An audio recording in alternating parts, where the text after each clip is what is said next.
একটা topic print হয়ে গেছে। সো সেটা আমি একটু আপনাদের দেখায় দেই। বাট যেহেতু এই যে লাস্ট মোমেন্ট আছি আমারও এটা জানা আছে। সো সমস্যা হবে না। আমি আজকের ক্লাস শেষে আপনাদেরকে একটা সাজেশন কপি দিব। সেখানে আমি আলাদা করে দিব যে থিওরি কোন কোশ্চেন গুলা পড়বেন, গ্রাফ কোন কোশ্চেন গুলা পড়বেন। ওগুলা প্র্যাকটিস করলেই আই গেস কমন পাবেন। আর যেহেতু আপনাদের মানে সিলেবাস কমপ্লিট করতেই এবার বেশ হ্যাসেল হয়ে গেছে, সো আমারও এটা জানা আছে অবশ্যই। খাতাটাও আমি সেভাবেই দেখার ট্রাই করব। বাট আমি আজকে যে টপিকটা পড়বো আপনারা একটু দেখার ট্রাই করেন, এখান থেকে জাস্ট একটাই কোশ্চেন আসবে। সো আমরা একটু আজকে টপিকটা একটু দেখি।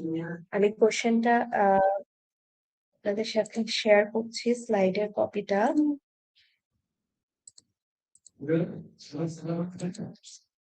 ইকুইলিব্রিয়ামের দুইটা পয়েন্ট পর্যন্ত পড়েছিস। এরপরে আমরা একটা টপিক দেখবো। আমরা শুরু থেকেই বলে আসছি যে এই যে যে আমরা ডিমান্ড বা সাপ্লাই পড়ছি, ডিমান্ড বা সাপ্লাই লর কথা যখনই আসবে তখনই একটা কথা মাস্ট আসবে, সেটা হচ্ছে আদার থিংস রিমেইন দ্য সেম। মানে বাকি সব অবস্থা অপরিবর্তিত থাকলে এই লটা কার্যকর হবে।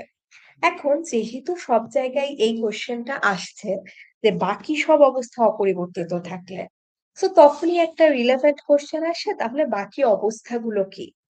আমরা সেটা কম বেশি আলোচনা করেছি যে বাকি অবস্থাগুলো হচ্ছে এই যে যেমন আমাদের income, population size, price of related goods, তারপর একটা পার্সনের টেস্ট, এর মাঝে যে কোনোটাও যদি চেঞ্জ হয়ে যায় আমাদের ডিমান্ডে কিন্তু চেঞ্জ হবে। যেরকম ধরেন অ্যাভারেজ ইনকাম, আমার ইনকাম বেড়ে গেল। আমার ইনকাম আগে 10,000 ছিল, এখন আমার ইনকাম 50,000 হয়ে গেল। তখন কিন্তু জিনিসপত্রের দাম কমে নাই, সব দাম সেমই আছে, বরং দাম বাড়ছে। কিন্তু তাও কিন্তু আমি আগের চেয়ে কনজাম্পশন বেশি করব, আমি কেনাকাটা বেশি করব। কারণ কি? কারণ আমি তো আমার ইনকামের প্যাটার্ন অনুযায়ী আমার কনজাম্পশন চেঞ্জ হবে। সো অন্যদিকে আবার যদি আমার ইনকাম আগে 30,000 থাকে, এখন যদি আমার ইনকাম করে 15,000 হয়ে যায়, সবকিছুর দাম বাজারে সেম আছে, কিন্তু শুধুমাত্র এই ইনকামটা কমে যাওয়ার কারণে কিন্তু আমার কনজাম্পশনও কমে যাবে। সো এই যে দেখেন, প্রাইস ছাড়াও বাইরের একটা ফ্যাক্টর আমাদের ডিমান্ডকে চেঞ্জ করে ফেলছে। মানে আমরা কি কিনবো না কিনবো এটাকে চেঞ্জ করছে সরাসরি আমাদের ইনকাম না, একটা বাইরের সরাসরি প্রাইস না। গুডের প্রাইস দেখা যাচ্ছে সেম থাকছে, কিন্তু আমরা কেনাকাটা ইদার বাড়ায় দিচ্ছি বা কমায় দিচ্ছি ফর অ্যানাদার রিজন। সেকেন্ডটাও সেরকম, সাপোজ আপনার একটা গ্রামের পপুলেশন আগে ছিল হচ্ছে 5,000, তখন একটা দোকানে যে পরিমাণ জিনিসের প্রয়োজন হতো, এখন যদি সেখানে আমাদের পপুলেশন বেড়ে 10,000 হয়ে যায়, দোকানদারকে কিন্তু জিনিস বেশি আনতে হবে, কারণ ওই এলাকার ডিমান্ড বেড়ে গেছে। তো এই যে যে ডিমান্ড বেড়ে গেল, তখন যদি কেউ কোশ্চেন করে জিনিসপত্রের দাম কি কমে গেছে যে এই ডিমান্ডটা বেড়ে গেল, তা কিন্তু না। আমরা জিনিসপত্রের দাম সেম আছে, কিন্তু জনসংখ্যা বেড়ে যাওয়ায় 2 জন মানুষ রাখে তো 4 জন মানুষ অবশ্যই তার চেয়ে বেশি খাবে। সো ডিমান্ডটা বেড়ে গেছে। দেন তারপরেটা বলছে price of related goods. Suppose এখানে যেটা বলছে কারের example, related goods. Related goods এর ক্ষেত্রে একটা ওয়ার্ড আসে কমপ্লিমেন্টারি গুড। আমরা সবাই কমপ্লিমেন্টারি শব্দের অর্থ জানি, যে বিভিন্ন আমরা কমপ্লিমেন্টারি গুড পাই একটার সাথে একটা। সেরকম কমপ্লিমেন্টারি গুড হচ্ছে সেই ধরনের গুড গুলো যেগুলোকে সবসময় একসাথে ব্যবহার করতে হয়। যেমন ধরেন আপনি টুথপেস্ট, ওকে একা ব্যবহার করতে পারছেন, আপনার সেটার জন্য ব্রাশ লাগছে। তারপরে ল্যাপটপ, ল্যাপটপের সাথে আপনার দেখা যাচ্ছে মাউস লাগছে, বা মাউসকে আপনি শুধু মাউস নিয়ে আপনি ঘুরছেন, ওটা কিন্তু ইজ অফ নো ইউজ, সেটা আপনার কোনো কাজেই আসছে না। কখন ওটা কাজে আসবে? যখন আপনি ল্যাপটপের সাথে বা পিসির সাথে সেটা কানেক্ট করছেন। সো এরকম আমরা দেখি যে আমাদের বিভিন্ন গুড রিলেটেড। সো ধরেন আপনি ফোন কিনলেন, আপনাকে এখন চার্জারটা আলাদা করে কিনতে হবে। ফোন ছাড়া কিন্তু আপনি চার্জার ব্যবহার করতে পারবেন না, আবার চার্জারও আপনার শুধু কিনে লাভ নাই ফোন ছাড়া, একটা আরেকটা কমপ্লিমেন্টারি গুড। এখন যদি কোনো কারণে ফোনের দাম সেম আছে, সাপোজ ফোন আগেও 20,000 ছিল, এখনো 20,000, বাট আগে আপনি ফোনের সাথে চার্জার পাচ্ছিলেন, এখন আপনাকে এক্সট্রা 5,000 দিয়ে চার্জারটা কিনে নিতে হচ্ছে। তাহলে আপনার এখন ফোন কেনার টোটাল কস্ট কত হচ্ছে? 25,000। তো দেখেন ফোনের নিজের দাম বাড়েনি, কমপ্লিমেন্টারি একটা গুডের দাম বাড়ার কারণে ফোনের ওভারঅল প্রাইস বেড়ে গেল। তখন তো আর মানুষ যাদের বাজেট ২০,০০০ তারা কিন্তু আর কিনতে পারছে না। সো এখানে আমরা বলছি অন্য একটা রিলেটেড গুডের প্রাইস বাড়ার কারণে একটা গুডের ডিমান্ডে ইফেক্ট পড়ল। এটা আরো বিভিন্ন গুডের ক্ষেত্রে হতে পারে। যেমন ধরেন আপনি গাড়ি কেনার চিন্তা করছেন। সো আপনি গাড়ি কিনবেন ডিসাইড করলেন। কিন্তু এই মুহূর্তে বাজারে গ্যাসের দাম খুবই বেশি। সো এটা কিন্তু গাড়িটা কিন্তু কোনো ওয়ান টাইম ইনভেস্টমেন্ট না। যে আমি একবার কিনলাম, এর পিছনে আমার এটুকুই খরচ, আর কোনো খরচ হবে না। এটা কিন্তু এরকম না। আমার কিন্তু গাড়ির পিছনে অনবরত একটা মেইনটেন্যান্স কস্ট স্পেন্ড করতে হবে। সো আমরা কিন্তু তখন হিসাব করব যে আমি গাড়ি কিনে এটাকে মেইনটেইন করতে পারবো কিনা। গ্যাসের দাম যে বেশি, তো এই যে দেখেন অন্য একটা গুডের দামের কারণে কিন্তু আমার গাড়ির ডিমান্ডে চেঞ্জ আসছে। আমাকে সেকেন্ড থট দিতে হচ্ছে যে আমি কি আগে আদৌ গাড়িটা কিনবো কিনা, even though I can afford the car. So এগুলাকেও বলা হচ্ছে price of related goods. Then বলছে টেস্ট। টেস্ট বলতে বোঝায় হচ্ছে আপনার সাপোজ টেস্ট চেঞ্জ হয়ে গেল। আপনি সাপোজ আগে চা খেতেন, এখন আপনি কফি খেতে পছন্দ করছেন। আপনার আর চা ভালোই লাগছে না। কিন্তু বাজারে চায়ের দাম অনেক কম। আপনি আগে হয়তো আপনার টেস্ট যদি আগের মতো থাকতো, আপনি হয়তো ২ প্যাকেট কিনে রাখতেন। কিন্তু এখন যখন আপনার চাটা পছন্দই হচ্ছে না, তখন কি আপনি আর চাটা কিনবেন? তখন কিন্তু আপনি চিন্তা করবেন আমার এখন কফি পছন্দ। কফির প্রাইসটা আপনার কনসার্ন হবে। চায়ের দাম বাড়ুক, কমুক সেটা কিন্তু আর আপনার কনসার্ন না। সো দেখেন প্রাইস ছাড়াও অন্য একটা ফ্যাক্টর চেঞ্জ এর কারণে আমার ডিমান্ডে চেঞ্জ হয়ে গেল। সো এরকম আদার বিভিন্ন ইনফ্লুয়েন্স থাকে। মূলত এখানে বলতে চাচ্ছে প্রাইস ছাড়া অন্যান্য যেকোনো গুডের যেকোনো মানে ফ্যাক্টরের চেঞ্জ এর কারণে আমাদের ডিমান্ড চেঞ্জ হতে পারে। এ কারণেই আমরা এগুলোকে কনস্ট্যান্ট ধরে নেই ল অফ ডিমান্ড দেওয়ার সময়। সো স্পেশাল ইনফ্লুয়েন্স বলতে বোঝাচ্ছে এখানে ধরেন কারের স্পেশাল ইনফ্লুয়েন্স গুলো বোঝাচ্ছে। Special influences include the availability of alternative forms of transportation, the safety of automobiles, expectation of future price increase, etc. So এখানে কি বোঝাচ্ছে আপনার স্পেশাল ইনফ্লুয়েন্স বলতে availability of alternative forms of transportation। বাংলাদেশে আমরা ধরেন আমার প্রাইভেট কার নাই, আই ক্যান স্টিল সার্ভাইভ। আমি কিন্তু এই যে আমি একটা জায়গা থেকে আরেকটা জায়গায় যাচ্ছি, আমি বাসা থেকে নামলেই রিক্সা পাচ্ছি, বাইক পাচ্ছি, বাস পাচ্ছি, সিএনজি পাচ্ছি, আমার কাছে সেভারাল অপশনস আছে। কিন্তু বিশ্বে এরকম অনেক দেশ আছে যেখানে ধরেন বাইরের দেশগুলাতেই আপনি কিন্তু বাসা থেকে নেমেই এরকম রিক্সা পাবেন না। আপনাকে একটা দেখা যাচ্ছে ট্রান্সপোর্টেশনের জন্য আপনাকে ২ মাইল হাঁটতে হচ্ছে, পাবলিক বাস ধরার জন্য আপনাকে বেশ খানিকটা হাঁটতে হচ্ছে। ওদের কাছে কিন্তু গাড়িটা নেসেসিটি থাকে না। ওদের কাছে গাড়িটা ওই সময় সরি ওদের কাছে গাড়িটা সে সময় নেসেসিটি হয়ে যায়। আমাদের কাছে কিন্তু এটা নেসেসিটি না। নেসেসিটি কোন গুডগুলো যেগুলো আমাদের সার্ভাইভাল এর জন্য প্রয়োজন। কিন্তু এখানে কিন্তু গাড়িটা আমাদের সার্ভাইভাল এর জন্য প্রয়োজন হচ্ছে না। ওদের কিন্তু সার্ভাইভাল এর জন্য প্রয়োজন হচ্ছে। সাপোজ ওয়েদার খুব খারাপ, সে হেঁটে যেতে পারছে না বাস স্ট্যান্ড পর্যন্ত। তার কাছে কিন্তু তখন গাড়িটা একটা নেসেসিটি। সো এই ধরনের গুডের ক্ষেত্রেও ডিমান্ড চেঞ্জ হয়। আমার জন্য গাড়ির ডিমান্ড যত না হবে, ওই পার্সনটার সিচুয়েশনের জন্য কিন্তু তার গাড়ির ডিমান্ড অনেক বেশি হবে। সো এরপর expectation of future price rise হতে পারে। যেমন ধরেন আমি এখন ভাবছি ফিউচারে গাড়ির দাম অনেক বেড়ে যেতে পারে। সো যদি এরকম কোনো সম্ভাবনা থাকে তখন কিন্তু আমি এখন কিনে রাখতে যাব। ধরেন এখন গাড়ির দাম স্টিল বেশি, বাট আমি এই সময় গাড়ি কিনবো কেন? কারণ ফিউচারে আরো বাড়বে। আজকেই যেটা আমি কিনবো সেটাই হয়তো লোয়েস্ট প্রাইস। এইরকম সম্ভাবনার কারণে ডিমান্ডে চেঞ্জ হয়। সো আমি একটা আপনাদেরকে কার্ভ শেয়ার করি, হোয়াইট বোর্ড। আমরা পিপিএফ কার্ভ দেখেছিলাম। পিপিএফ কার্ভে আমরা দেখছিলাম আহ এটা ধরেন একটা পিপিএফ কার্ভ ছিল। পিপিএফ কার্ভে আমরা দেখছিলাম উপরের দিকে গেলে কার্ভে বেশি হচ্ছে প্রোডাকশন, আর নিচের দিকে আসলে প্রোডাকশন কম হচ্ছে।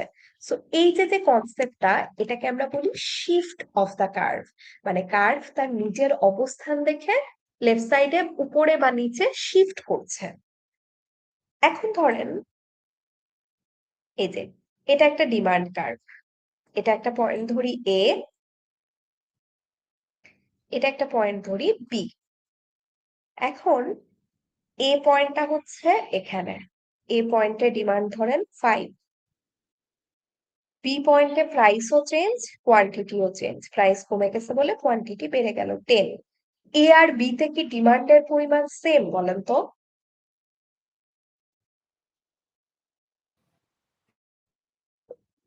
না ম্যাম, দুইটা তো দুই রকম ম্যাম। দুই রকম, একটাতে ডিমান্ড 5, একটাতে 10। সো এই দুইটা কি দুইটা কার্ভের দুইটা পয়েন্ট নাকি একই কার্ভের উপরে দুইটা পয়েন্ট? এটা কিন্তু একই কার্ভের উপরে দুইটা পয়েন্ট। এখানে দেখেন কার্ভটার জায়গা চেঞ্জ করছে, এখানে কিন্তু কার্ভ একটাই আছে, এখানে একটাই ডিমান্ড কার্ভ দেখানো হয়েছে। এই কনসেপ্টটাকে বলা হয় হচ্ছে মুভমেন্ট অ্যালং দা কার্ভ। দেখেন এটার নাম হচ্ছে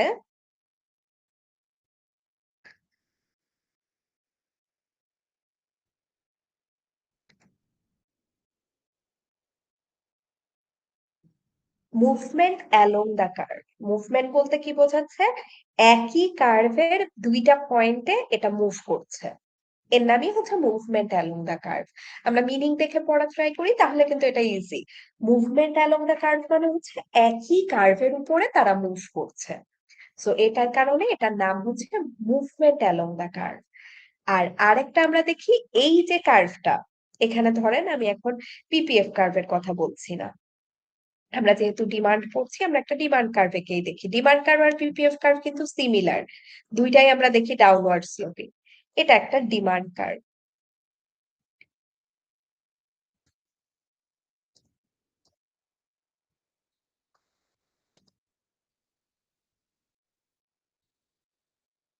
এটা একটা ডিমান্ড কার্ভ। এখন এখানে একটা point A,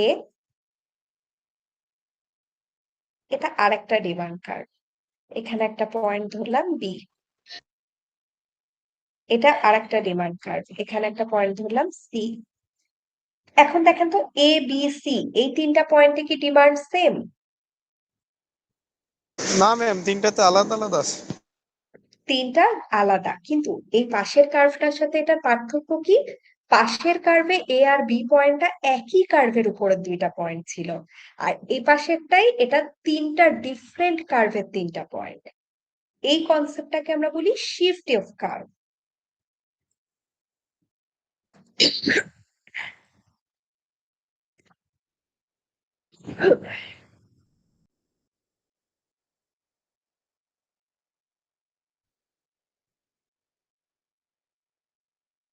shift in the curve.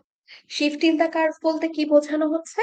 কার্ভটা উপরের দিকে বা নিচের দিকে শিফট করছে, মানে সে তার অবস্থান থেকে উপরে বা নিচে শিফট করছে। আর এখানে এ শিফট করছে না, একই কার্ভে আছে, বাট একই কার্ভের উপরে সে মুভ করছে, এজন্য এটা মুভমেন্ট অ্যালং দা কার্ভ।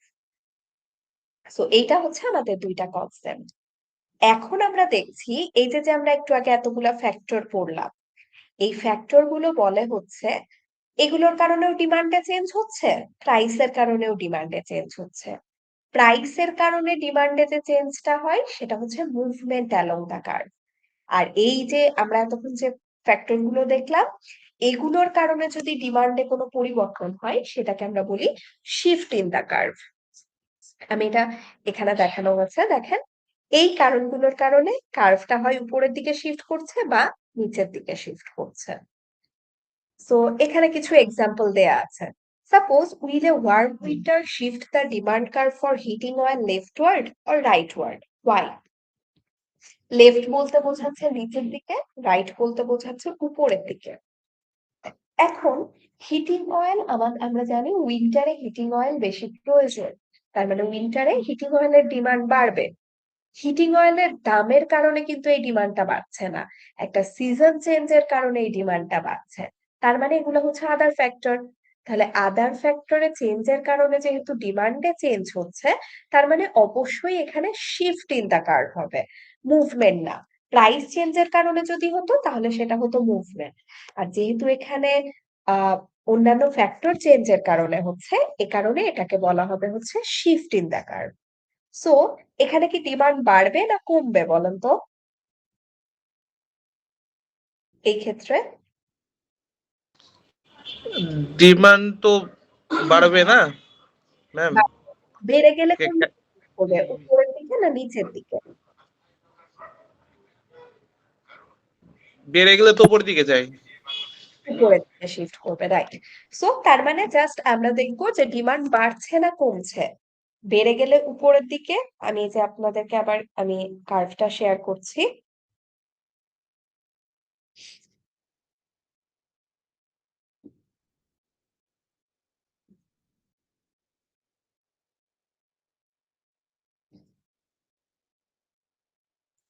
এই যে এটা ধরেন একটা ডিমান্ড কার্ভ, এখানে এটার ডিমান্ড কার্ভ 1।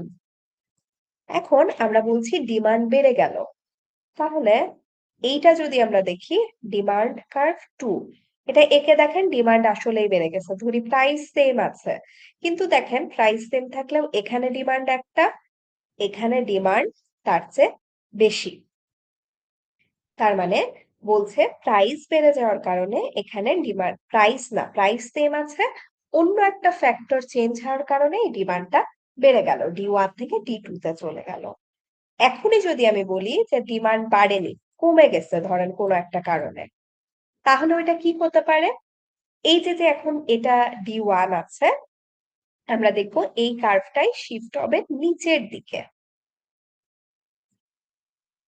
D2 নিচের দিকে শিফট হলেও আমরা দেখবো প্রাইস সেম থাকলেও এখানে দেখেন D2 তে ডিমান্ড এখানে, D1 এ ডিমান্ড এখানে, তার মানে ডিমান্ডটা কমে গেল। তার মানে নিচের দিকে শিফট করলে এটা কমে যাচ্ছে, উপরের দিকে শিফট করলে ডিমান্ডটা বেড়ে যাচ্ছে। সো এটাই হচ্ছে আপনাদের ডিমান্ড কার্ভের শিফট। সো এই কনসেপ্টটুকু আমাদের জানলেই চলবে এই কোশ্চেনটার জন্য, যে প্রাইস চেঞ্জের কারণে যে শিফটটা হয় সেটাকে আমরা বলি movement along the curve.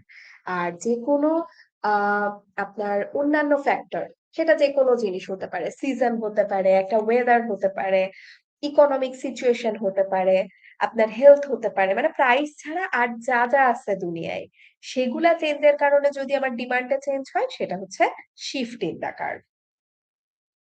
So এটা হচ্ছে শিফট ইন দা কার্ভের এক্সাম্পল গুলো দেখানো হয়েছে, এই যে দেখেন এটাই আমি যেটা আপনাদেরকে দেখালাম ওটা সামারিটা এখানে করানো হয়েছে। ABC তিনটা আলাদা পয়েন্ট, কিন্তু তিনটা কিন্তু একই কার্ভের উপরে তিনটা পয়েন্ট। সো এই তিনটাকে বলা হচ্ছে মুভমেন্ট।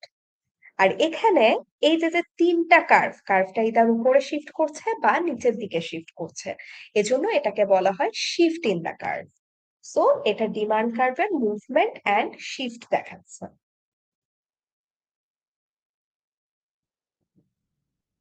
এখানে সামারি করে দেখানো হয়েছে, দেখেন ওগুলো এই কথাগুলো এক্সপ্লেন করা হয়েছে, এখানে দেখেন সামারিটা দেয়া হয়েছে। কি বলছে?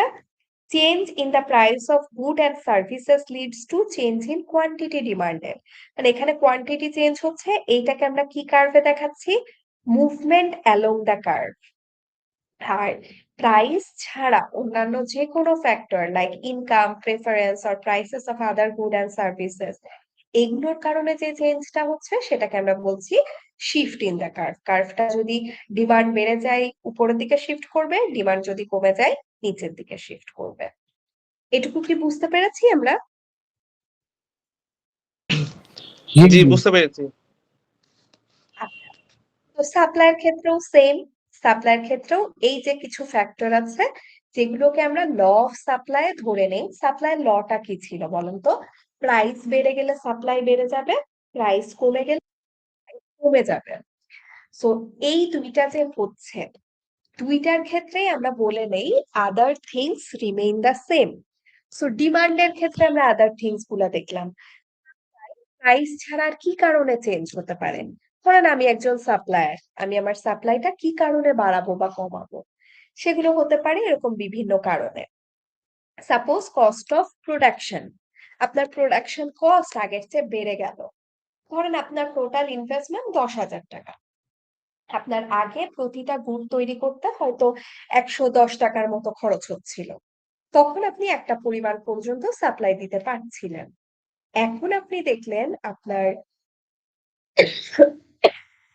প্রোডাকশন কস্ট আগের চেয়ে অনেক বেড়ে গেছে, 110 টাকার জায়গায় এখন আপনার প্রোডাকশন কস্ট হয়ে গেছে 150 টাকা। তখন কিন্তু আপনি আর চাইলেই আগের পরিমাণ সাপ্লাই দিতে পারবেন না। কারণ আপনার ইনভেস্টমেন্ট তো আগের মতোই আছে। উল্টা আপনার তৈরি করতে বেশি খরচ লাগছে। সো চাইলেই কিন্তু আমি সাপ্লাই সেম রাখতে পারবো না। তখন আমার সাপ্লাই কমে যাবে। সো দেখেন, বাজারে এটার দাম যাই থাকুক, আমার প্রোডাকশন করতে কত খরচ পড়ছে সেটার উপরে কিন্তু আমার কস্টটা নির্ভর করছে। সেকেন্ডটাও এরকম বলছে, সাপোজ টেকনোলজিক্যাল অ্যাডভান্সমেন্ট। টেকনোলজিক্যাল অ্যাডভান্সমেন্টটা কিরকম? আহ সাপোজ আপনার কোনো একটা বেটার টেকনোলজি আসছে, আপনি আগে যে পরিমাণ সাপ্লাই দিতে পারছিলেন, এখন তার চেয়ে সাপ্লাই অনেক বেশি দিতে পারছেন। আগে দেখা গেল আপনি 1 ঘন্টায় আপনার মেশিনটা প্রোডাকশন করতে পারছিল 10 ইউনিট। নিউ একটা মেশিন আনার পরে আপনি দেখলেন আপনার এখনকার মেশিন 1 ঘন্টায় 20 ইউনিট প্রোডাকশন করতে পারছেন। সো দেখেন, জাস্ট টেকনোলজি ডেভেলপ হওয়ার কারণে কিন্তু আপনার সাপ্লাই আগের চেয়ে বেড়ে গেল। আপনার ইনভেস্টমেন্ট সেম আছে কিন্তু আপনার সাপ্লাই আগের চেয়ে বেশি হচ্ছে, কারণ আপনি কম সময়ে বেশি প্রোডাকশন করতে পারছেন। সো এটাও সেরকম বাইরের একটা রিজনের কারণে আমাদের সাপ্লাই চেঞ্জ হলো। তারপরে বলছে ইনপুট প্রাইসটাও কিন্তু আমাদের কস্ট অফ প্রোডাকশনের সাথে। ইনপুট প্রাইসটা হচ্ছে আমাদের, আহ সাপোজ আপনার কোন একটা কাঁচামাল আপনি ব্যবহার করছিলেন, সেই কাঁচামালটার খরচ বেড়ে গেল, তখন কিন্তু আপনার ওভারঅল কস্ট অফ প্রোডাকশনই বেড়ে যায়। সো আবার অন্যদিকে যদি ইনপুটের প্রাইস কমে যায়, তাহলে আমরা দেখবো যে আমাদের ওভারঅল কস্ট অফ প্রোডাকশনও কমে গেছে। সো ইনপুট প্রাইসটাও কিন্তু আমার সাপ্লাইকে ইফেক্ট করছে। দেন বলছে price of related goods. Related গুডসটা কিরকম? সাপোজ আপনি প্রোডাকশনের পরে একটা ট্রাকে করে আপনার মালামালগুলো মার্কেট পর্যন্ত নিয়ে যাচ্ছেন। এখন মার্কেট পর্যন্ত নিয়ে যেতে কিন্তু আপনার একটা ট্রান্সপোর্ট কস্ট দিতে হচ্ছে। এই ট্রান্সপোর্ট কস্টটা যদি বেশি থাকে, তাহলে কিন্তু আপনার ওভারঅল কস্ট অফ প্রোডাকশনও বেড়ে যাচ্ছে।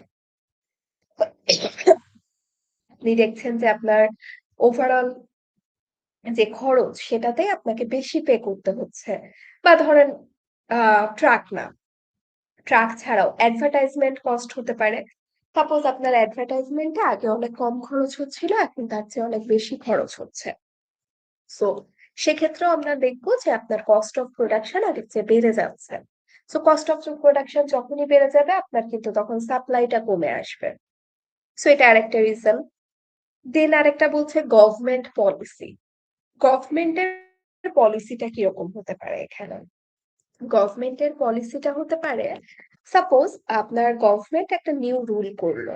এখানে দুইটা পলিসি হতে পারে, quota and tariff. Quota and tariff বলতে গভর্নমেন্ট থেকে সাধারণত যে ইনসেনটিভ গুলা দেয়া হয়, এখানে সেটা বোঝানো হচ্ছে। সাপোজ আপনি ইনভেস্ট করছেন, গভর্নমেন্ট আপনাকে হেল্প করলো কোনোভাবে, এখানে কিন্তু তাহলে আপনার সাপ্লাই আপনি বেশি দিতে পারবেন, কারণ গভর্নমেন্টের হেল্প পাওয়ার পরে আপনার টোটাল প্রোডাকশন বেড়ে যাচ্ছে। অন্যদিকে আরেকটা হতে পারে, যেমন হচ্ছে আপনার ট্যারিফ। ট্যারিফ বলতে বোঝানো হয় ট্যাক্স। এখন ধরেন আপনি একটা আহ আপনি একটা ফার্ম বা আপনি একটা বিজনেস স্টার্ট করলেন, আপনাকে সরকারকেই অনেক ট্যাক্স দিতে হচ্ছে। তখন কিন্তু আপনার বেশিরভাগ টাকা চলে যাচ্ছে ট্যাক্স দিতে। আপনি আর সাপ্লাই কি দিবেন? সো গভর্নমেন্ট যদি ট্যাক্স বাড়ায় দেয়, আমার কিন্তু সাপ্লাই অটোমেটিক কমে আসবে। অন্যদিকে আমাকে যদি ট্যাক্স কম দিতে হয়, তখন কিন্তু আমি বেশি মোটিভেটেড হব যে তাহলে আমি আমার ইনভেস্টমেন্টের পুরোটা দিয়েই সাপ্লাই করতে পারবো, সাপ্লাই দিতে পারবো। সো তখন আমি সাপ্লাই করতে পারবো। সো গভর্নমেন্টের কোনো একটা পলিসির কারণেও এখানে আমাদের সাপ্লাই কোনো একটা চেঞ্জ আসলো। এখানেও কিছু স্পেশাল ইনফ্লুয়েন্স আছে। মূলত এখানে বোঝানো হচ্ছে গুডের নিজের প্রাইস ছাড়া দুনিয়ার অন্যান্য যে কোনো কিছু যদি আপনার সাপ্লাইকে ইফেক্ট করে, বাড়ায় বা কমায়, সেটাই হবে আমাদের আদার ফ্যাক্টরস। এগুলোও আমাদের সাপ্লাইকে চেঞ্জ করতে পারে, সাপ্লাইকে বাড়ায়ও দিতে পারে, সাপ্লাইকে কমায়ও দিতে পারে। সো এই আদার ফ্যাক্টর গুলোর কারণে ডিমান্ডে যেরকম শিফট হচ্ছিল, সাপ্লাইও যেটা হবে সেটা হচ্ছে একটা শিফট হবে। এটা দেখেন একটা সাপ্লাই কার্ভ। সাপ্লাই কার্ভটা এই সাইডে চলে আসছে। আচ্ছা, আমি একে দেখাবো। তার আগে বলেন তো, এই যে সাপ্লাইটা এই সাইডে শিফট হয়েছে, সাপ্লাই কি বেড়ে গেছে না কমে গেছে? ম্যাম কমে গেছে। শিওর? এটা কিন্তু নিচে না, আপনি একটু চিন্তা করে দেখেন তো কমে গেছে কিনা। না, এটা বাড়ছে ম্যাম। হ্যাঁ, রাইট। আচ্ছা, আমি তাও আপনাদেরকে একবার দেখাই কিভাবে এটা বাড়ছে। কারণ ডিমান্ডে তো আমরা দেখছিলাম নিচে আসলে কমছে, তাহলে এখানে বাড়ার রিজন কি? একটু বোর্ডে খেয়াল করেন।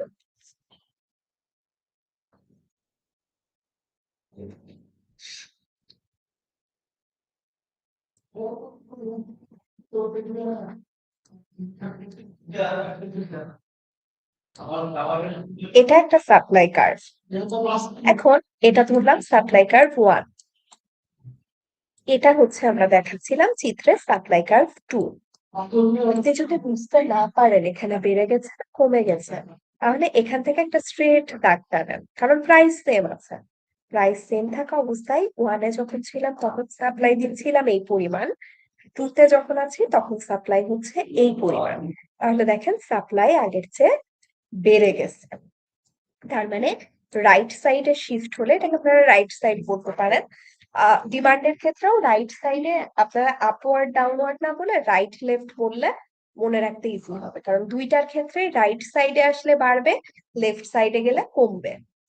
ডিমান্ডের ক্ষেত্রে কিরকম ছিল এটা দেখাই। এটা ডিমান্ড কার্ভ। এটা যদি এই যে রাইট সাইডে শিফট করে তার মানে এটা বেড়ে যাচ্ছে।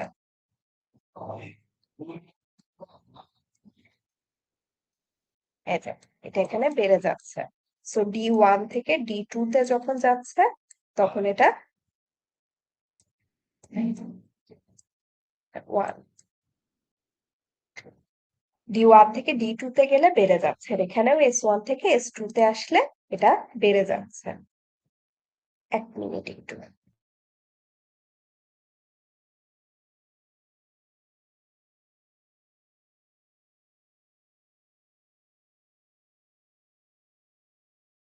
শিফট এও রাইট সাইডে শিফট করছে, আপওয়ার্ড ডাউনওয়ার্ড বললে আপনারা গুলায় ফেলতে পারেন। সো আপনাদের যদি একান্তই মনে হয় যে আমরা বুঝতে পারছি না এই শিফটটার কারণে বাড়ছে না কমছে, আপনি একটা কার্ভ এই যে এভাবেই এঁকে নিতে পারেন। যে এ পাশে আসলে এখন ধরেন S3 তে আসছে, S3 তে আসলে সেম প্রাইসে সাপ্লাইটা হবে এখানে। সো দেখেন এখানে আসলে সাপ্লাই কমে যাচ্ছে, তার মানে কি এই সাইডে গেলে সাপ্লাই কমছে। ডিমান্ডেও আমি একটা D3 কার্ভ আঁকলাম। D3 তে ডিমান্ড এখানে, তার মানে এই সাইডে আসলে ডিমান্ড কমে যাচ্ছে। তো এভাবে আপনারা রাফ করে নিয়ে দেখতে পারেন যে আসলে কোন দিকে শিফট হলে ডিমান্ড বা সাপ্লাই বাড়ছে, কোন দিকে শিফট হলে কমে যাচ্ছে। সো এটা হচ্ছে আমাদের ডিমান্ড এন্ড সাপ্লাই শিফটের কনসেপ্ট আপনাদের। তাহলে ম্যাম, আপনি আপনি যেটা বলছেন এটা ঠিক আছে, কিন্তু আমাদেরকে মেন প্রশ্ন বুঝতে হবে যে প্রশ্নে কি বলছে। কিন্তু যখন আমরা প্রশ্নটা সঠিকভাবে বুঝতে পারবো, তখনই কিন্তু আমরা এই কার্ভগুলা মানে সহজে আঁকতে পারবো। এন্ড মেন হচ্ছে আমাদের প্রশ্নর সাথে আমরা কার্ভটা আগে আমাদের প্রশ্ন কনসেপ্টটা ক্লিয়ার করতে হবে, দেন হচ্ছে প্রশ্নের পরে আমরা কার্ভটা ইজিলি আঁকতে পারবো। কার্ভটা কোনো মেনশন না, মেন হচ্ছে আপনার প্রশ্নটা। আহ আপনার সাথে আমার চিন্তা এখানে একটু আলাদা হতে পারে, কারণ আমার কাছে মনে হয় আপনার আগে কনসেপ্টটা জানা জরুরি। কনসেপ্ট জানার পরে আপনি জানবেন যে প্রশ্ন এখান থেকে কিরকম ভাবে হতে পারে। কিন্তু আপনি যদি একটা কনসেপ্ট শেখার আগেই আপনি যদি জানতে চেষ্টা করেন যে এখান থেকে কোশ্চেন কিভাবে আসবে, আমার মনে হয় না সেই টপিক থেকে আমরা খুব বেশি কিছু শিখতে পারি। আমাদের মাথায় তখন শুধু চিন্তা করে কোশ্চেন কি আসবে, এই কনসেপ্টটা থেকেই কোশ্চেন আসবে। সো আমি তো আগে আপনাকে বলবো না এখান থেকে এই কোশ্চেন আসবে, তাহলে আমরা এখন টপিকটা পড়ি। আগে আমি আপনাকে টপিক পড়াবো, এরপরে আমি আপনাকে বলবো এখান থেকে কি কি কোশ্চেন আসতে পারে। সো আপনার আর আমার পার্সপেক্টিভ হয়তো এই বিষয়ে আলাদা, কিন্তু আমার মনে হয় আমরা এভাবেই আগাই। অন্তত আমি আমার কোর্সে এভাবেই আগাই। আচ্ছা, সো এখানে আমরা শিফটের কনসেপ্টটা দেখলাম। এখানে দেখেন এটাই বলা হচ্ছে। শিফট ইন সাপ্লাইটা এভাবে হয়। সো এখানে সামারি করে দেখানো আছে যে প্রাইস চেঞ্জের কারণে যে চেঞ্জটা হয় সেটাকে আমরা বলি movement of the curve, movement along the curve. আর change in cost, input price, technology, price of related good and services, অন্য যে কোনো ফ্যাক্টরের কারণে যে চেঞ্জটা হয় সেটাকে আমরা বলি শিফট অফ কার্ভ। সো আমরা এখন দুইটা কনসেপ্ট জানলাম। এখন দেখেন এখানে আমি আপনাদেরকে কিছু কোশ্চেন স্লাইডে দিয়েছি ডিমান্ডের ক্ষেত্রে। এই কোশ্চেন গুলাতে খেয়াল করেন, সাপোজ এটাই আপনার কোশ্চেন, ধরেন সেকেন্ডটা আপনাকে কোশ্চেন হিসেবে দেয়া হয়েছে। সেকেন্ডটাতে কি বলা হয়েছে দেখেন, what will happen to the demand for baseball tickets if young people lose in interest in baseball and watch basketball instead. তাহলে কোশ্চেনটা আবার একটু পড়েন, আমাদের ডিমান্ডে কি ধরনের চেঞ্জ হবে, কেন? কারণ ইয়াং পিপল আগে বেসবল পছন্দ করত, এখন আর বেসবল পছন্দ করছে না, এখন তারা বাস্কেটবল পছন্দ করছে। আমরা কি কোশ্চেনটা বুঝতে পেরেছি?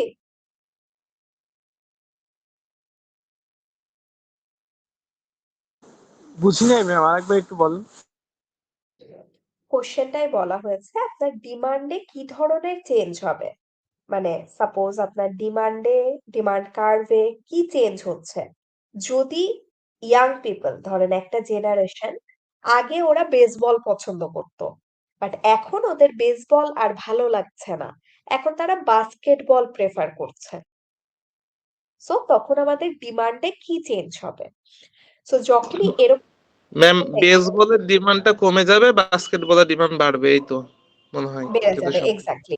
সো এখানে দেখেন তো কোশ্চেনে কোনটার কথা বলেছে, what will happen to the demand for baseball, তাই না?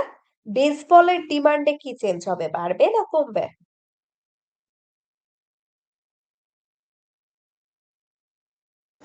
ম্যাম বেসবলের ডিমান্ড তো কমবে, কারণ এখন তো খেলা বাদ দিয়ে কমে হচ্ছে যাবে, সবাই কারণ বাস্কেটবল খেলতেছে। হ্যাঁ হ্যাঁ, তারা এখন বাস্কেটবল দেখছে। সো আপনার কোশ্চেনের হাফ আপনি এখানেই সলভ করে ফেলছেন।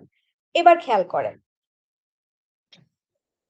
বেসবল টিকিটের প্রাইসের কারণে কি আমাদের এই ডিমান্ডটা ফল করছে, নাকি আমার ইন্টারেস্ট মানে অন্য একটা ফ্যাক্টরের কারণে এই ডিমান্ডটা ভ্যারি করছে? ইন্টারেস্টের ম্যাম উপর। এটা আদার্স ফ্যাক্টরের মধ্যে আছে, তার মানে এটা শিফট আদার হবে, ফ্যাক্টরের এটা মুভমেন্ট হবে না। এখানে কিন্তু, হ্যাঁ এখানে কিন্তু প্রাইস কোনো ম্যাটার করছে না। আমার আর ইন্টারেস্টই নাই বেসবল দেখার, বেসবল টিকিট যদি আমাকে ফ্রিও দেখা হয় আমার এটাতে ইন্টারেস্ট নাই। সো তার মানে কি প্রাইস চেঞ্জের কারণে এটা হচ্ছে না, এটা হচ্ছে আদার ফ্যাক্টর। সো সেকেন্ড ডিসিশন হচ্ছে আমাদের, এটা হবে মুভমেন্ট হবে না, প্রাইস চেঞ্জের কারণে হলে মুভমেন্ট হতো, এটা হবে শিফট। সো শিফট হলে কি হবে, আমরা বললাম বেসবলের টিকিটের ডিমান্ড কমে যাবে এবং শিফট হবে। শিফট হলে এটা কোন দিকে শিফট হবে, লেফটওয়ার্ড নাকি রাইটওয়ার্ড?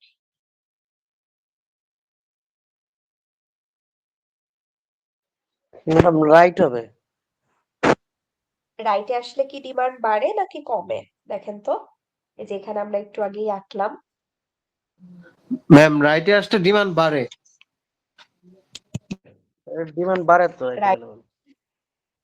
তো বেসবলের ডিমান্ড কমে যাচ্ছে, তাহলে কি এটা কি D2 তে যাবে না D3 তে আসবে? D2 তে D3 তে আসবে ম্যাম। D3 তে আসবে। সো আপনি এখানে জাস্ট আপনি লিখবেন যে এখানে প্রাইসের কারণে চেঞ্জ হচ্ছে না, এখানে আদার ফ্যাক্টরের কারণে চেঞ্জ হচ্ছে। সো এটা মুভমেন্ট হবে না, এটা শিফট হবে। এন্ড শিফটের কার্ভটা হবে এরকম, এটা নিচের দিকে বা লেফট সাইডে শিফট হবে, কারণ এখানে ডিমান্ড কমে যাচ্ছে। তো এই যে ডিমান্ডটা কমে এখান থেকে এখানে আসছে, ধরেন এখানে পয়েন্ট দিলেন এ, এখান থেকে এ থেকে বি তে আসছে।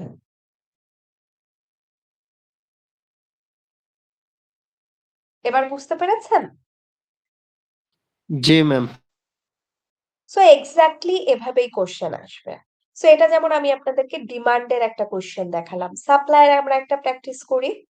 আমি আপনাদেরকে একটা সিচুয়েশন দেই, ধরেন আপনি প্রোডাকশন করতে চাচ্ছেন, আপনি ল্যাপটপের বিজনেস করেন। এখন ল্যাপটপ প্রোডাকশনের জন্য আপনার যে কাঁচামালগুলো আনতে হয়, র ম্যাটেরিয়ালস, এগুলোর খরচ অনেক বেড়ে গেছে।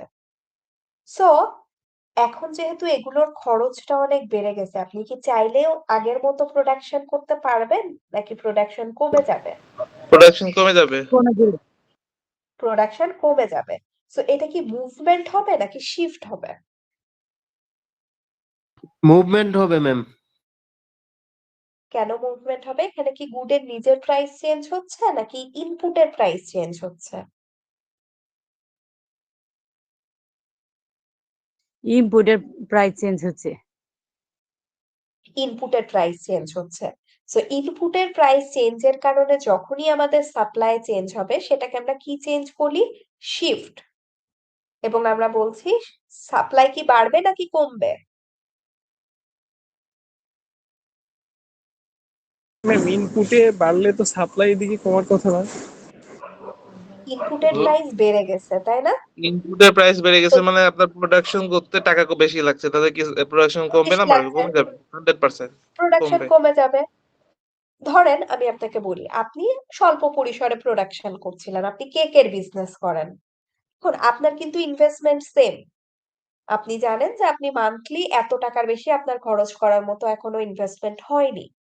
কিন্তু হুট করে আগে আপনি মাসে কেক বানাচ্ছিলেন ধরেন 7টা, আপনি দিতে পারছিলেন আপনার ইনভেস্টমেন্ট থেকে।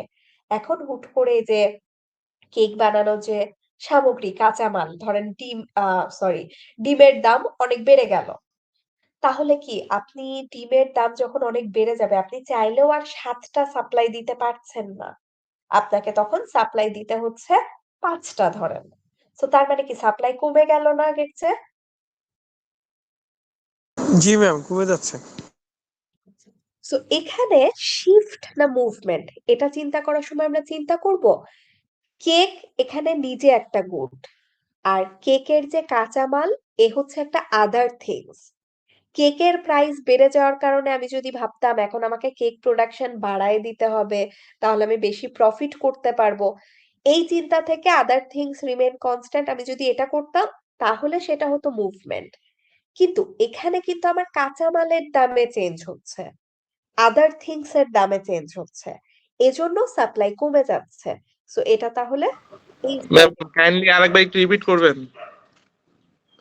আচ্ছা, আগের এক্সাম্পলটাতে আমরা যাই। আমি আপনাদেরকে কি বলছিলাম, আমরা ল্যাপটপ প্রোডাকশন করছি তাই না? ল্যাপটপ প্রোডাকশন করার সময় আমি দেখলাম র ম্যাটেরিয়ালস এর দাম বেড়ে গেছে। র ম্যাটেরিয়ালস এর দাম যখন বেড়ে গেছে ল্যাপটপের নিজের প্রাইস সেমই আছে। আপনি ল্যাপটপ আগেও 50,000-এ বিক্রি করছিলেন, এখনো মার্কেট প্রাইস 50,000-ই। কিন্তু আগে আপনার বানাতে কস্ট হচ্ছিল ধরেন 20,000, এখন আপনার বানাতে খরচ হচ্ছে 30,000। আপনি কি আর আগের মতো সাপ্লাই দিতে পারবেন? না। আগের কেন চাইতে পারবো কম না? কম সাপ্লাই হবে আর কি। কম সাপ্লাই দিব। সো যখনই কম সাপ্লাই হবে এটা হবে শিফট। সো শিফটটা কোন সাইডে হবে? লেফট সাইডে। আগে ধরেন আমি এখানে সাপ্লাই দিচ্ছিলাম S1 এ, এখন আমি S2 তে সাপ্লাই দিব। প্রাইস দেখেন সেম, ওই যে প্রাইস ল্যাপটপের প্রাইস এই যে 50,000-ই আছে। সো সেম প্রাইসে আগে সাপ্লাই আমি দিচ্ছিলাম এখানে, এখন দিচ্ছি এখানে। কেন? ইনপুটের প্রাইস চেঞ্জ হয়েছে তাই। ইনপুট কি? একটা আদার ফ্যাক্টর। এখানে ল্যাপটপের প্রাইস যদি চেঞ্জ হতো সেটা হতো গুডের নিজের প্রাইস। এটা ছাড়া অন্যান্য যে কোনো চেঞ্জ হচ্ছে আদার ফ্যাক্টর। এখানে যদি অ্যাডভার্টাইজমেন্ট কস্ট বেড়ে যেত বা আপনার ইম্পোর্ট কস্ট বেড়ে যেত, এগুলোও কিন্তু আদার ফ্যাক্টর, এগুলোর কারণেও শিফট হতো। আচ্ছা, এটা একটা এক্সাম্পল। এইটুকু কি বুঝতে পেরেছেন? তাহলে আমি আপনাকে মুভমেন্টেরও একটা এক্সাম্পল দিয়ে দেখাই। সেম ম্যাম এটাতে মোট কথা এবার আমি ধরেন, একটু ক্লিয়ার করে নিই ম্যাম। বিষয় হচ্ছে যে আমার জি ইনপুট অর্থাৎ হচ্ছে আমার কাঁচামাল যখন আমি করব প্রোডাকশন করার জন্য আমি কিনবো, তখন সেটা যদি প্রাইস রাইজ করে অথবা ফল করে, তাহলে হচ্ছে যদি সেই কারণে সাপ্লাই লো অথবা হাই হয়, তো সেই ক্ষেত্রে সেটা হ্যাঁ আমাদের শিফট হবে, তাই তো? এটা লেফট সাইডে শিফট ঠিক করবে। হবে। হ্যাঁ, সাপ্লাই যদি কমে লেফট সাইডে, আবার ধরেন ইনপুট কাঁচামালের দাম কমে গেছে, আপনি তখন হ্যাঁ। আগের চেয়ে বেশি সাপ্লাই দিতে পারবেন, তখন এটা রাইট সাইডে।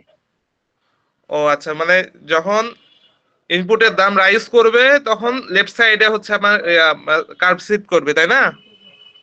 জি আর যখন হচ্ছে আপনি লো হয়ে যাবে তখন হচ্ছে আচ্ছা, আমার রাইট আমি সাইডে আপনাদের এটা একটা শিফট করবে। জি, জি, জি। আপনার কনসেপ্ট একদম ঠিক আছে। আপনার অ্যান্সার ঠিক। বাট আমার মনে হয় আমরা যদি এভাবে চিন্তা করি, ধরেন আপনি কিন্তু এটা মেমোরাইজ করে বললেন যে ইনপুটের প্রাইস এটা হলে এটা হচ্ছে। তখন কিন্তু এটা গুলায় যাওয়ার চান্স থাকে। আপনি চিন্তা করবেন আমার সাপ্লাই বাড়ছে না কমছে। এখানে ধরেন ইনপুট আমরা বাদ দিলাম। আপনি এখন চিন্তা করেন একটা আমি কোয়েশ্চেন দেই। গভর্নমেন্ট আপনি একটা প্রোডিউসার। আপনি ধরেন কি প্রোডাকশন করছেন? আপনি ধরেন ফোন প্রোডাকশন করছেন। ফোন ইম্পোর্ট করে আনছেন। এখন গভর্নমেন্ট ট্যাক্স বাড়ায় দিল, ট্যারিফ বাড়ায় দিল। সো আপনার কি এখন খরচ আগের চেয়ে বেড়ে গেল না? আপনাকে গভর্নমেন্টকে বেশি ট্যাক্স দিতে হচ্ছে না? ট্যাক্স বাড়লে তো খরচ বাড়বে। হ্যাঁ। তো তখন কি আর আপনি চাইলেও আগের মতো সাপ্লাই দিতে পারবেন? কারণ আপনার ট্যাক্সেই তো অনেক টাকা চলে যাচ্ছে। ম্যাম এই ক্ষেত্রে দেখা গেল যে আমার ফোনের দামও স্থির নাই, ফোনের দামও বাড়ছে, সেক্ষেত্রে তো সমানই থাকার আ- কথা।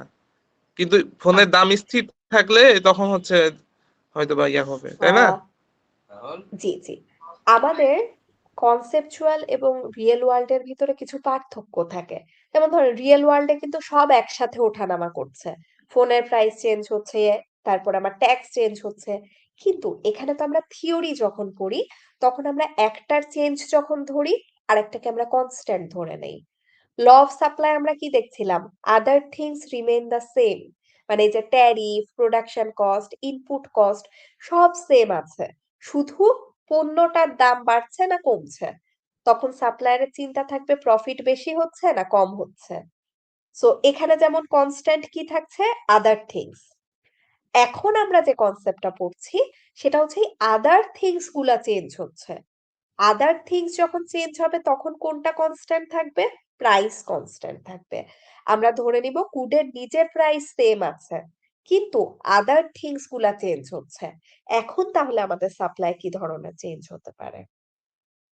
আমি কি বোঝাতে পেরেছি?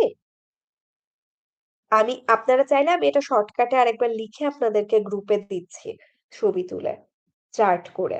তাহলে আপনাদের মানে স্লাইডের বাইরে আমি আলাদা করে লিখে দিব। তাহলে আই গেস বুঝতে আর একটু সমস্যা সুবিধা হবে আর কি। যে সমস্যাটা আছে সেটা আর হবে না।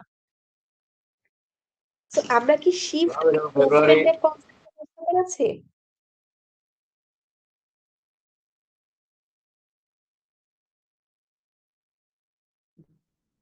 আর কারো যদি কোনো সমস্যা থাকে বলেন, তাহলে আমি আরেকবার এক্সপ্লেন করব। ম্যাম এই মনে হয় সেশনে আর 11 মিনিট মতো সময় আছে। এখন আপনি কি আবার আচ্ছা, সমস্যা সামনের নাই। সেশন? একদম হ্যাঁ, হ্যাঁ, আমরা একদম যখন লাস্টের দিকে যাব, তখন যদি আমরা সবাই লিভ নিয়ে নেই, তারপরে আমরা আবার সেম লিংকে জয়েন দেই, তাহলে আমরা আবার সেমটাতেই থাকবো। আর আপনারা চাইলে এখন আমি এটা এন্ড করে আরেকটা লিংক ক্রিয়েট করতে পারি। তাহলে আর গ্যাপ দেওয়া লাগবে না। সে- তাহলে ম্যাম করেন। আর ম্যাম একটা হচ্ছে একটা রিকোয়েস্ট আছে, সেটা হচ্ছে যে লাস্টে মানে টোটালটা হ্যাঁ, সামারি হ্যাঁ, একটা হ্যাঁ, দিলে আমি ভালো হবে, ওটাই যে করতে এই এই চাচ্ছিলাম। ঠিক এজন্যই আছে। আমি এন্ড করছি না। তাহলে আচ্ছা এই ঠিক কনসেপ্টটা আমি এন্ড করি, তারপরে আমি আরেকটা লিংক আপনাকে দেই। ঠিক আছে? আমি গুগল ক্লাসরুমে দিচ্ছি। ঠিক আছে। পরশুদিনই পরীক্ষা, আমি শর্টকাটেই বলার ট্রাই করছি। আর আমি ঠিক আপনাদের আছে ম্যাম। কিছু গ্রাফ রিলেটেড, যেহেতু আপনাদের গ্রাফ এবার নতুন, আমার ধারণা আপনারা হয়তো গ্রাফটা নিয়ে ভয় পাচ্ছেন। সো আমি ৪-৫টা গ্রাফ আপনাকে আঁকতে দিব। আপনি কালকে একটু জাস্ট সেগুলা প্র্যাকটিস করবেন। আহ আপনি শিওরলি সেখান থেকে কমন পাবেন। এরপরও যদি আপনার বুঝতে সমস্যা হয়, আপনাদের মাঝে যে কেউ অনলি সিআর এর থ্রুতে রিচ করারও দরকার নাই। টাইম কনজিউমিং এটা যে উনি আবার আমাকে জিজ্ঞাসা করবে। আপনি সরাসরি আপনার প্রবলেমটা, গ্রাফে যদি কোনো প্রবলেম থাকে আমাকে জিজ্ঞাসা করে নিতে পারেন। আমি তাহলে আপনার বুঝতে সমস্যা হলে সেটা সলভ করে দিব। আচ্ছা, আমি তাহলে একটু ফার্স্ট স্লাইড থেকেই শুরু করি, একটু খেয়াল করবেন। ফার্স্ট স্লাইডটা ছিল আমাদের introduction to economics. So introduction to economics টপিকটা থেকে আমি শুরুতেই বলেছিলাম আমাদের এগুলো হচ্ছে ইন্ট্রোডাক্টরি টপিক। সো এখান থেকে পুরো স্লাইড থেকে যে এত দূর পর্যন্ত আসলে পড়ার কিছু বা কোশ্চেন আসার মতো কিছু নাই। এগুলা কনসেপচুয়াল বিষয় ছিল। 5টা টপিক থেকে এখানে কোশ্চেন আসার মতো ছিল। এক হচ্ছে মাইক্রো ম্যাক্রোর পার্থক্য, 2 হচ্ছে লজিক অফ ইকোনমিক্স, 3 নাম্বার হচ্ছে পজিটিভ এন্ড নরমেটিভ ইকোনমিক্স, আর লাস্ট এই যে fundamental problems and factors of production. So just এই 5টা টপিক হচ্ছে ব্রড কোশ্চেনের মতো। তো আপনাদের আমি আরো কমায় দিচ্ছি, মাইক্রো এন্ড ম্যাক্রোর পার্থক্যটা আসবে না আই গেস, এটা থেকে আমি কোশ্চেন করি নাই। তো বাকি যে 4টা টপিক, এই 4টা টপিক থেকে আপনাদের সেট 2টাতে আছে। একটা হচ্ছে যে এখান থেকে খেয়াল করেন, logic of economics, positive and normative economics, fundamental problems and factors of production. এই টপিক থেকে কিভাবে কোশ্চেন আসতে পারে আমি আপনাকে বলে দিচ্ছি। ফার্স্টের টপিকটা হচ্ছে লজিক অফ ইকোনমিক্স। এটা যখন আপনাদেরকে পড়িয়েছিলাম তখনই বলেছিলাম আপনাকে কখনোই 3টাই লিখতে হবে না, আপনাকে যে কোনো একটা লিখতে হবে। কিভাবে? আপনাকে একটা সিচুয়েশন বেসড কোশ্চেন দেয়া থাকবে, আপনাকে ওই সিচুয়েশন থেকে অ্যান্সার করতে হবে যে এই সিচুয়েশনে কোন লজিকটা আমি দেখতে পাচ্ছি। সিচুয়েশন আমি আপনাকে একটা এক্সাম্পল দিয়ে সাপোজ বলছি। ধরেন এখানে আমরা বলছি যে এখানে কিছু প্লেয়ার আছে, একটা ন্যাশনাল টিমের জন্য কিছু প্লেয়ার এখানে হায়ার করা হয়েছে। কিছু কিছু প্লেয়ার আছে সেখানে বেশ ভালো খেলে, পুরো দেশ থেকে বেস্ট কিছু প্লেয়ার নিয়ে একটা টিম গঠন করা হয়েছে। সো এইটার বেসিসে আমি বলে দিলাম যে তাহলে আমরা এবার ওয়ার্ল্ড কাপ জিততে পারি। এখানে কোন লজিকটা ইরোর? সো তখন আপনি বলবেন এখানে ফ্যালাসি অফ কম্পোজিশন। কেন? কারণ আমরা এখানে বলছি কিছু প্লেয়ার বেস্ট হলেই যে আপনি ওয়ার্ল্ড কাপ জিতবেন এটা নট নেসেসারিলি। আমি একটা শর্ট পজিশনের ভিত্তিতে আমি একটা ওভারঅল রেজাল্ট দিয়ে দিচ্ছি। এটাই হচ্ছে আমাদের ফ্যালাসি অফ কম্পোজিশন। আমরা যখনই দেখি এরকম আমরা একটা সিঙ্গেল ডেটার বেসিসে, ধরেন আমি বললাম আপনাদের ক্লাসে 4-5 জনের এক্সামের প্রিপারেশন খুব ভালো, বাকিদের এক্সাম প্রিপারেশন ভালো না। তো আমি 4-5 জনের সাথে কথা বলে বলে দিলাম তাহলে তো আপনাদের সবারই এক্সাম প্রিপারেশন খুব ভালো, সবারই এ প্লাস আসবে। এখানে কোন ইরোরটা হচ্ছে? Fallacy of composition. কেন? কারণ আমি একটা পার্টের জন্য যেটা ট্রু আমি ধরে নিচ্ছি সেটা ওভারঅল পার্টের জন্য এটা ট্রু। আমি তো বাকিদের সাথে এখনো কথাই বলিনি। এরকমও তো হতে পারে যে বাকিরা ক্লাস করতে পারেনি বা বাকিদের অন্য কোনো সমস্যা আছে বুঝতে।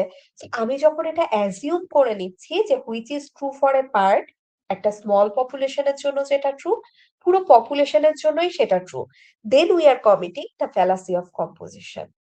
সো এখান থেকে কোশ্চেন আসলে এরকম আসবে, আপনাকে যে এক্সাম্পলটা দেয়া থাকবে আপনি সেই এক্সাম্পলটা থেকে যা শনাক্ত করবেন এখানে কোন ফ্যালাসিটা বলা হয়েছে সেটার কথা জাস্ট লিখবেন। ম্যাডাম ফেলাসি এরপর 3টা কি দেওয়া না, ওটা আমার গেস করতে হবে? দেয়া থাকবে বলতে জাস্ট একটা এক্সাম্পল দেয়া থাকবে, আপনাকে বলা হবে এখানে কোন ফ্যালাসিটা নিয়ে কথা বলা হচ্ছে। ঠিক আছে ম্যাম। সো এইটা হচ্ছে 4 বা 5, 5 বা 6, 5 অথবা 6 এরকম মার্কের কোশ্চেন থাকবে। আর বাকিটা suppose positive and normative economics থেকে এসেছে, এখানের কোশ্চেনটাও এক্সাম্পল বেসড আসবে। এখানে টপিকটা কি ছিল বলেন তো? ধরেন আমি আপনাকে জিজ্ঞাসা করলাম আপনার দেশে পপুলেশন কত, দেন আপনি বললেন 18 কোটি। এটা কি পজিটিভ ইকোনমিক্স না নরমেটিভ ইকোনমিক্স? এটা পজিটিভ ইকোনমি, কারণ পজিটিভ ইকোনমিতে ম্যাম হচ্ছে শুধুমাত্র একটা নির্দিষ্ট সংখ্যাকেই বলা হবে, সাথে নিজের কোনো মতামত প্রকাশ করা হবে না। সো এখানে আমি জাস্ট আমার একটা অপিনিয়ন চাচ্ছি না, আমি জাস্ট এখানে আপনার কাছে ডেটাটা চাচ্ছি, আপনি দিয়েছেন, এটাই শেষ।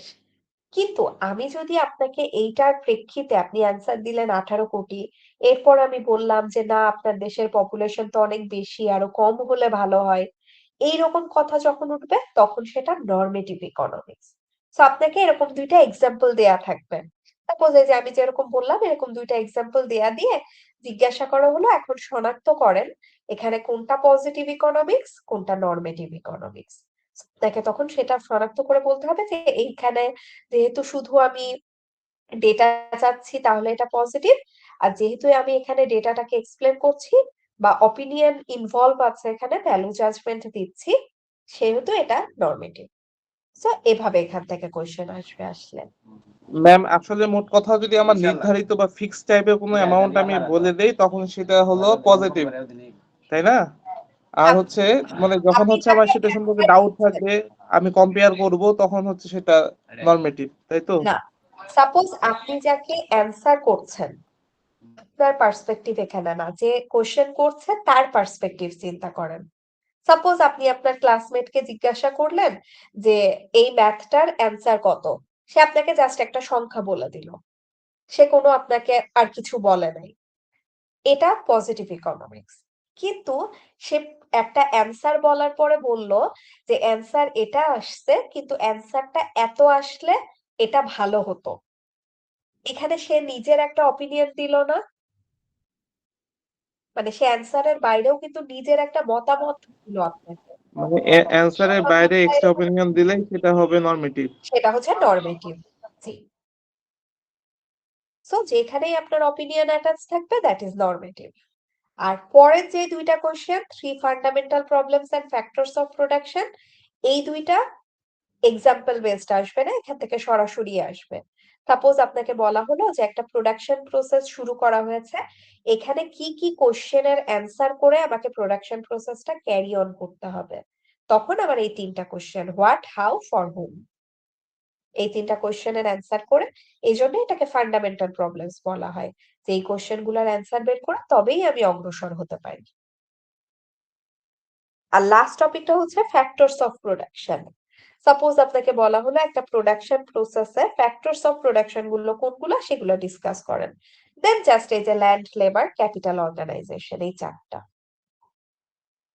সো এই ফার্স্ট স্লাইড থেকে টপিক খুবই কম, এই টপিকগুলো একটু পড়বেন। ফার্স্টের দুইটা পড়বেন হচ্ছে এক্সাম্পল বেসড, আর পরের দুইটা যেরকম আছে সেরকমই। এখানে হোয়াট, তাহলে হাউ, ম্যাম মনে ফর, হয় আর ফার্স্ট এখানে, স্লাইড থেকে 10 মার্কস মতো মনে হয় ইয়া হবে, তাই তো? তিনটা হ্যাঁ, টপিক ফার্স্ট মিলিয়ে। স্লাইড থেকে অবশ্যই 10 মার্কস কমন পাবেন। থ্যাংক ইউ ম্যাম, আমি সামনে আগাইতে পারেন ম্যাম। ওকে, সো এটা গেল আমাদের ফার্স্ট স্লাইড। সেকেন্ড স্লাইডটা হচ্ছে আমাদের ছিল সার্কুলার ফ্লো অফ ইকোনমিক্স। আপনাদের ক্লাসে যখন পড়িয়েছিলাম তখন বলেছিলাম সার্কুলার ফ্লো অফ ইকোনমিক্স, আর একটা স্লাইড পড়েছিলাম how to read a graph, মনে আছে কি? যেহেতু আমরা গ্রাফ আঁকা শুরুতে শিখছিলাম, এজন্য ওটা পড়ানো জি জি হয়েছিল। ম্যাম, করছিলেন, কিন্তু আসলে ওগুলো তো এখন মনে নাই, একটু এখন উদাহরণস্বরূপ বললে ভালো হয়। না,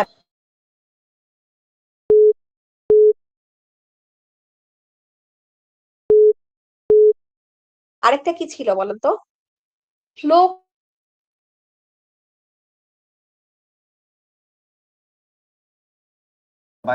ম্যাম কি বলছেন শোনা যাচ্ছে না।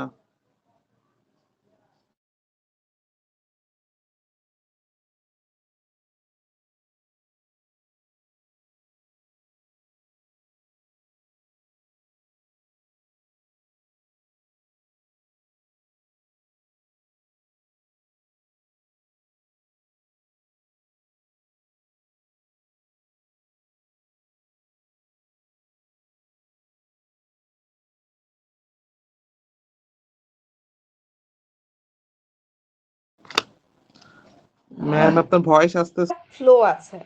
সো এখান থেকে আপনারা জাস্ট এটা পড়বেন আর প্রোডাকশন পসিবিলিটি ফ্রন্টিয়ার পড়বেন। প্রোডাকশন পসিবিলিটি ফ্রন্টিয়ারে কোশ্চেন যাই আসুক আপনাকে অবশ্যই গ্রাফটা আঁকতে হবে। আপনার এখানে ডেটা দেয়া থাকতেও পারে, নাও থাকতে পারে, বাট আপনাকে গ্রাফ আঁকতে হবে। যদি ডেটা দেয়া থাকে ডেটার পয়েন্টগুলো বসায় গ্রাফটা আঁকবেন, যদি ডেটা দেয়া না থাকে তাহলে ফ্রি হ্যান্ড আঁকবেন। বাট আপনাকে যেই পয়েন্টগুলো মাস্ট প্র্যাকটিস করতে হবে, এই যে এখানে যেগুলো শিখিয়েছিলাম, অ্যাটেনেবল, আনঅ্যাটেনেবল, এফিশিয়েন্ট, ইনএফিশিয়েন্ট, এই পয়েন্টগুলো প্র্যাকটিস করতে হবে। সো এগুলো প্র্যাকটিস করে আপনারা এইখান থেকেও 5 মার্কের বা 6 মার্কের কোশ্চেন আসবে। সো এটা আর সার্কুলার ফ্লো অফ ইকোনমিক্স মিলে 10 মার্কস এর কোশ্চেন আসবে।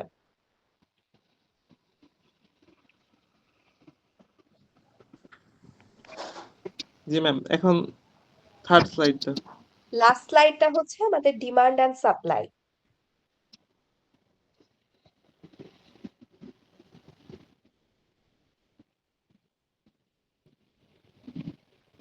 ম্যাম আবার চলে গেছে। জি, আমি আবার শেয়ার করছি। বাট আমি আপনাদেরকে যে কোয়েশ্চেন গুলা দিব একটু প্র্যাকটিস করবেন, কারণ এখান থেকে আমি আপনাকে বলে দিলে আসলে কিছুই বুঝতে পারবেন না। বাট আমি আপনাকে যেটা দিব ওগুলো একটু প্র্যাকটিস করবেন। এই যে এই টাইপের কোয়েশ্চেন আসবে, এই যে এখানে যে স্লাইডটা দেয়া আছে এইখানের স্লাইডের টাইপের কোয়েশ্চেন আসবে। আপনাকে একটা ফ্যাক্টর দিয়ে জিজ্ঞাসা করা ম্যাম হবে স্লাইডের পেজটা যেন সিট হবে 3 ডিমান্ড, এটা কত নম্বর পেজে আছে স্লাইডের? 25। 25।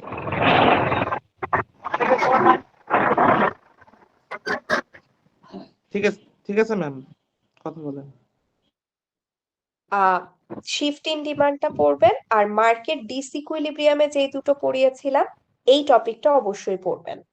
Market equilibrium and market ডিসইকুইলিব্রিয়াম।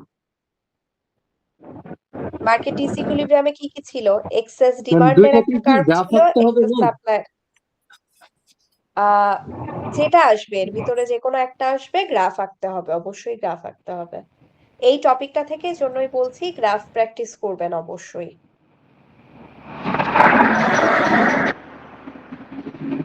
So এখান থেকে আমি আপনাদেরকে গ্রাফগুলো যেগুলো প্র্যাকটিস করতে হবে সেই গ্রাফগুলো একটু দিয়ে দিব, ওই গ্রাফগুলো মাস্ট প্র্যাকটিস করবেন। ম্যাম গ্রাফগুলোতে কত মার্কস থাকবে? 5 5 বা 4 6 এরকম, মানে প্রতিটা ম্যাম কোশ্চেনেরই মনে হয় এই আপনাদেরকে ডিমান্ড এন্ড সাপ্লাই, এটা যেহেতু বড় এখান থেকে দুইটা কোশ্চেন হবে। আমি একটু চেঞ্জ করার ট্রাই করেছিলাম, বাট যাই হোক সময় স্বল্পতার কারণে কোনো কারণে সেটা হয়নি। সো ডিমান্ড সাপ্লাই থেকে দুইটা, তাহলে লেকচার 1 থেকে 10 মার্কস এর, লেকচার 2 থেকে 10 মার্কস এর, আর লেকচার 3 থেকে 20 মার্কস এর কোশ্চেন থাকবে।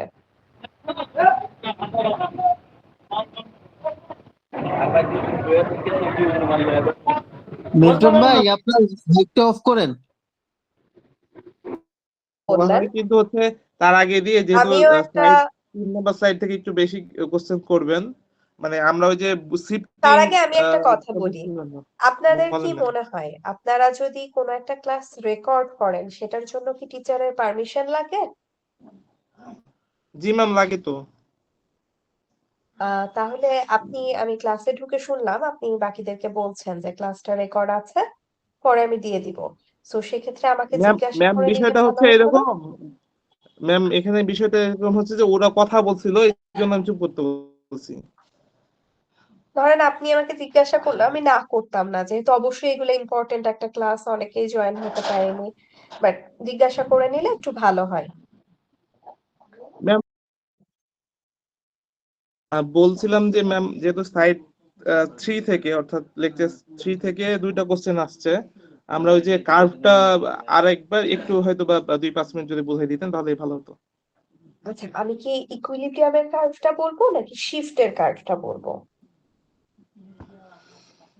ইকুইলিব্রিয়ামটা কি হচ্ছে বলবো? যেটা গত ক্লাসে আমরা পড়েছিলাম, লাস্ট ক্লাসে। আর আমরা তো শিফট হচ্ছে আজকে লাস্টে আমরা যে যেটা বললাম। মানে প্রথম প্রথম ভাগে ম্যাম শিফটেরটা করছিলাম, ওটাই ভালোভাবে বুঝি নাকি ম্যাম? ওটাই ভালো হবে মনে হয়, আচ্ছা ঠিক আছে, যেহেতু আমি তাহলে শিফটেরটা একটু শেয়ার। করছিলাম। ম্যাম ইকুইলিব্রিয়াম আর ডিসইকুইলিব্রিয়ামে দুইটাই কি থাকবে? ইকুইলিব্রিয়ামটা আসলে খুবই সিম্পল কার্ভ, ওইটা আসার মতো না। ডিসইকুইলিব্রিয়াম থেকে আপনাকে ইকুইলিব্রিয়ামে পৌঁছাতে হবে, বাট ডিসইকুইলিব্রিয়াম আঁকার জন্য কিন্তু আপনাকে অবশ্যই ইকুইলিব্রিয়াম কি এটা জানা লাগে, তাই না? জি জি। তাহলে ম্যাম একটু দুইটাই একটু হিন্টস দিয়ে দেন, কারণ যেহেতু একটা ছাড়া একটা হবে আচ্ছা না। আসিফ, আপনি সম্ভবত গত ক্লাসে ছিলেন না, আপনি কি বুঝেছিলেন ডিসইকুইলিব্রিয়ামটা? ম্যাম আমি গত ক্লাসে ছিলাম না, আপনাকে এক্সপ্লেন করেছি। হ্যাঁ হ্যাঁ হ্যাঁ, আপনি আমাকে জানিয়েছিলেন। আমি হয়তো রিপ্লাই দেওয়ার সময় পাই না, কিন্তু আপনাদের সবার মেসেজে আমি দেখি যারা দেন, এটা সমস্যা না। আপনি জানিয়েছেন, আই অ্যাপ্রিশিয়েট, কিন্তু আপনি বুঝেছিলেন কিনা জানতে চাচ্ছি আর কি, তাহলে আমি এক্সপ্লেন করতাম আর কি, বা আরো যদি কেউ লাস্ট ক্লাসে না থেকে থাকেন, কারণ ওই কার্ভ দুইটা কিন্তু ইম্পর্টেন্ট। ম্যাম এখানে আমাদের 26 জন আছি, ও ক্লাসে তো খুব বেশি হলে 14-15 জন চাই। আচ্ছা, এখন আমরা আপনারা আমরা কি ম্যাম বেশি কার্ভটা সময় পড়েন? নিব না, আপনি শর্টকাটে একটা মানে আচ্ছা না না, থটস যেটা সময় আপনি তো নিলেও জানেন। সমস্যা নাই, আমি দেখাচ্ছি। আমরা হচ্ছে ঠিক আছে। ডিমান্ড অ্যান্ড সাপ্লাই কার্ভ হচ্ছে এই যে ডিমান্ড কার্ভটা, এটা সাপ্লাই কার্ভটা। ইকুইলিব্রিয়ামের কনসেপ্টটা হচ্ছে আমরা বায়ার এবং সেলার যেই পয়েন্টে একমত হয় সেটাই ইকুইলিব্রিয়াম। আমি আপনাদেরকে ক্লাসে এক্সাম্পল দিয়ে বুঝিয়েছিলাম। ধরেন আপনি একটা রিক্সা ভাড়া করছেন বা আপনি দোকানে কোনো কিছু দামাদামি করছেন, আপনি ক্রেতা, আপনি তো কম দাম হলেই খুশি, আপনি যত কমে কিনতে পারবেন আপনি তত খুশি। তো আপনি বললেন ধরেন 30 টাকা, কিন্তু রিক্সাওয়ালা বেশি চাচ্ছে, সে আপনার কাছ থেকে যত বেশি নিতে পারবে সে তত খুশি, বা বিক্রেতা আপনার কাছ থেকে যত বেশি নিতে পারবে তার লাভ তত বেশি। সে আপনার কাছ থেকে চাইলো 50 টাকা। এখন সে যদি 50 টাকায় অটল থাকে, আপনিও যদি 30 টাকায় অটল থাকেন, তাহলে কিন্তু এই সার্ভিসটা এক্সচেঞ্জ হচ্ছে না। আপনিও তার কাছ থেকে এটা নিতে রাজি হচ্ছেন না, সেও আপনার কাছে এটা সেল করতে রাজি হচ্ছেন। কখন এটা সেল করতে আপনারা দুইজন একমত হবেন? ধরেন আপনারা নেগোসিয়েশন করলেন, দামাদামি করে আপনিও একটু বাড়ালেন, সেও একটু কমালো, আপনারা 40 টাকায় একমত হলেন যে 40 টাকায় আপনিও যেতে রাজি আছেন, সেও আপনাকে নিয়ে যেতে রাজি আছে। তাহলে এই 40 টাকাটা হচ্ছে ইকুইলিব্রিয়াম পয়েন্ট, যেখানে বায়ার এবং সেলার একমত হয়। তো এটাই আমাদের হচ্ছে মার্কেট ইকুইলিব্রিয়াম। এটা কি আমরা বুঝতে পেরেছি এবার?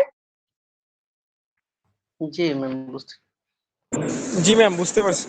এই যে 40 টাকায় একমত হলাম, এখান থেকে একটা লাইন টানেন, এটা হচ্ছে P1 প্রাইস। এই প্রাইসটাকে আমরা বলি মার্কেট ইকুইলিব্রিয়াম প্রাইস, মানে যেই প্রাইসে বায়ার এবং সেলার একমত হয় সেটা হচ্ছে ইকুইলিব্রিয়াম প্রাইস। ধরেন আপনি রিক্সাওয়ালার সাথে যে নিশ্চয়ই একটা ডিস্টেন্স যেতে আপনি নেগোসিয়েশন করে রাজি হয়েছেন, এরকম কি যে সে আপনাকে সারাদিন রিক্সায় করে ঘুরাবে, তা তো না। বা আপনি দোকান থেকে কিছু একটা নির্দিষ্ট পরিমাণ কিনতে, ধরেন 2 কেজি কিনতে রাজি হয়েছেন, সেও আপনাকে এই দামে 2 কেজি দিবে, আপনিও এই দামে 2 কেজি নিবেন। তো এই 2 কেজিটা হচ্ছে equilibrium quantity. So equilibrium point হচ্ছে যেই দামে বায়ার এবং সেলার যেই কোয়ান্টিটি আদান প্রদান করতে রাজি হয়, সেটাই হচ্ছে ইকুইলিব্রিয়াম। সো এটা হচ্ছে আমাদের একটা কনসেপ্টটা। এবার আমরা দেখি এখান থেকে কোশ্চেনের ধরন কিরকম। আমরা এখানে 2টা কোশ্চেন পড়েছিলাম। ডিসইকুইলিব্রিয়াম। ডিসইকুইলিব্রিয়াম মানে কি? ইকুইলিব্রিয়াম ছাড়া যে কোনো পয়েন্ট ডিসইকুইলিব্রিয়াম। ধরেন 20 টাকায় কি আপনারা রাজি হতেন দুই পক্ষই? আমরা একটু না 20 ম্যাম। টাকায় 20 টাকায় কে খুশি হতো, ক্রেতা না বিক্রেতা? ক্রেতা মানে খুশি আগে হতো ম্যাম। কত পাচ্ছিল এখন কত চাচ্ছি সেটার উপর ক্রেতা ম্যাম। আমরা ওই যে 40 টাকায় রাজি হলাম, আপনি 30 বলেছিলেন, 20 আপনি যদি টাকায় হলে 20-এ বাদ দাও, ক্রেতা তার ক্রেতা খুশি, ক্রেতা সন্তুষ্ট হবে আর কি। ক্রেতা খুশি হবে।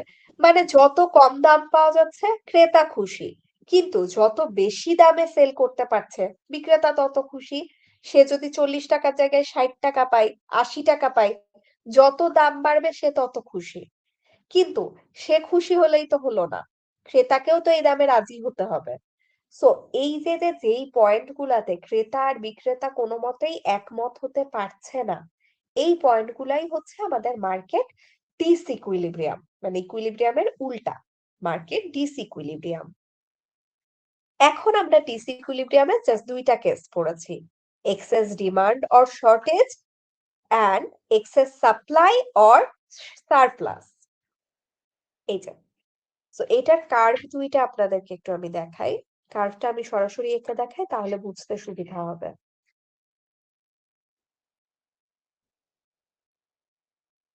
ধরেন আপনার কোশ্চেনে আসছে এখন আপনার মার্কেটে এক্সেস ডিমান্ড আছে, তাহলে আপনি যদি এখন ইকুইলিব্রিয়ামে পৌঁছাতে চান, আপনি কিভাবে পৌঁছাবেন? এটা আপনার কোশ্চেন। না যেই কোশ্চেনই আসুক, শুরুতে আপনি চোখ মুখ বন্ধ করে এই যে একটা কার্ভ এঁকে ফেলবেন। এটা কি কার্ভ? সাপ্লাই। এটা ডিমান্ড। ইকুইলিব্রিয়াম কোনটা? এটা। এটা হচ্ছে ইকুইলিব্রিয়াম। ইকুইলিব্রিয়াম প্রাইস কোনটা? এটা। P0 equilibrium price. আর ইকুইলিব্রিয়াম কোয়ান্টিটি কোনটা?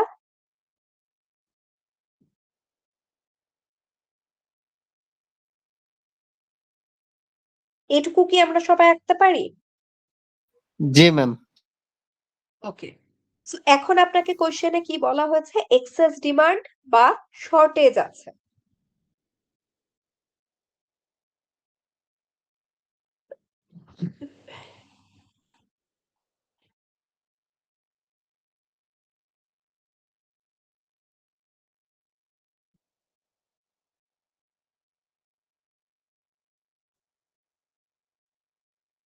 এক্সেস ডিমান্ড মানে কি বলেন তো? এক্সেস মানে বেশি না?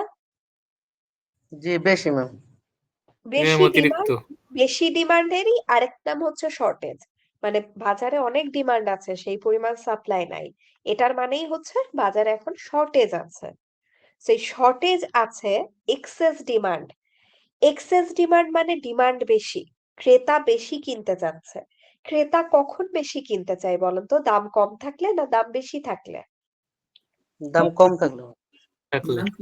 Exactly.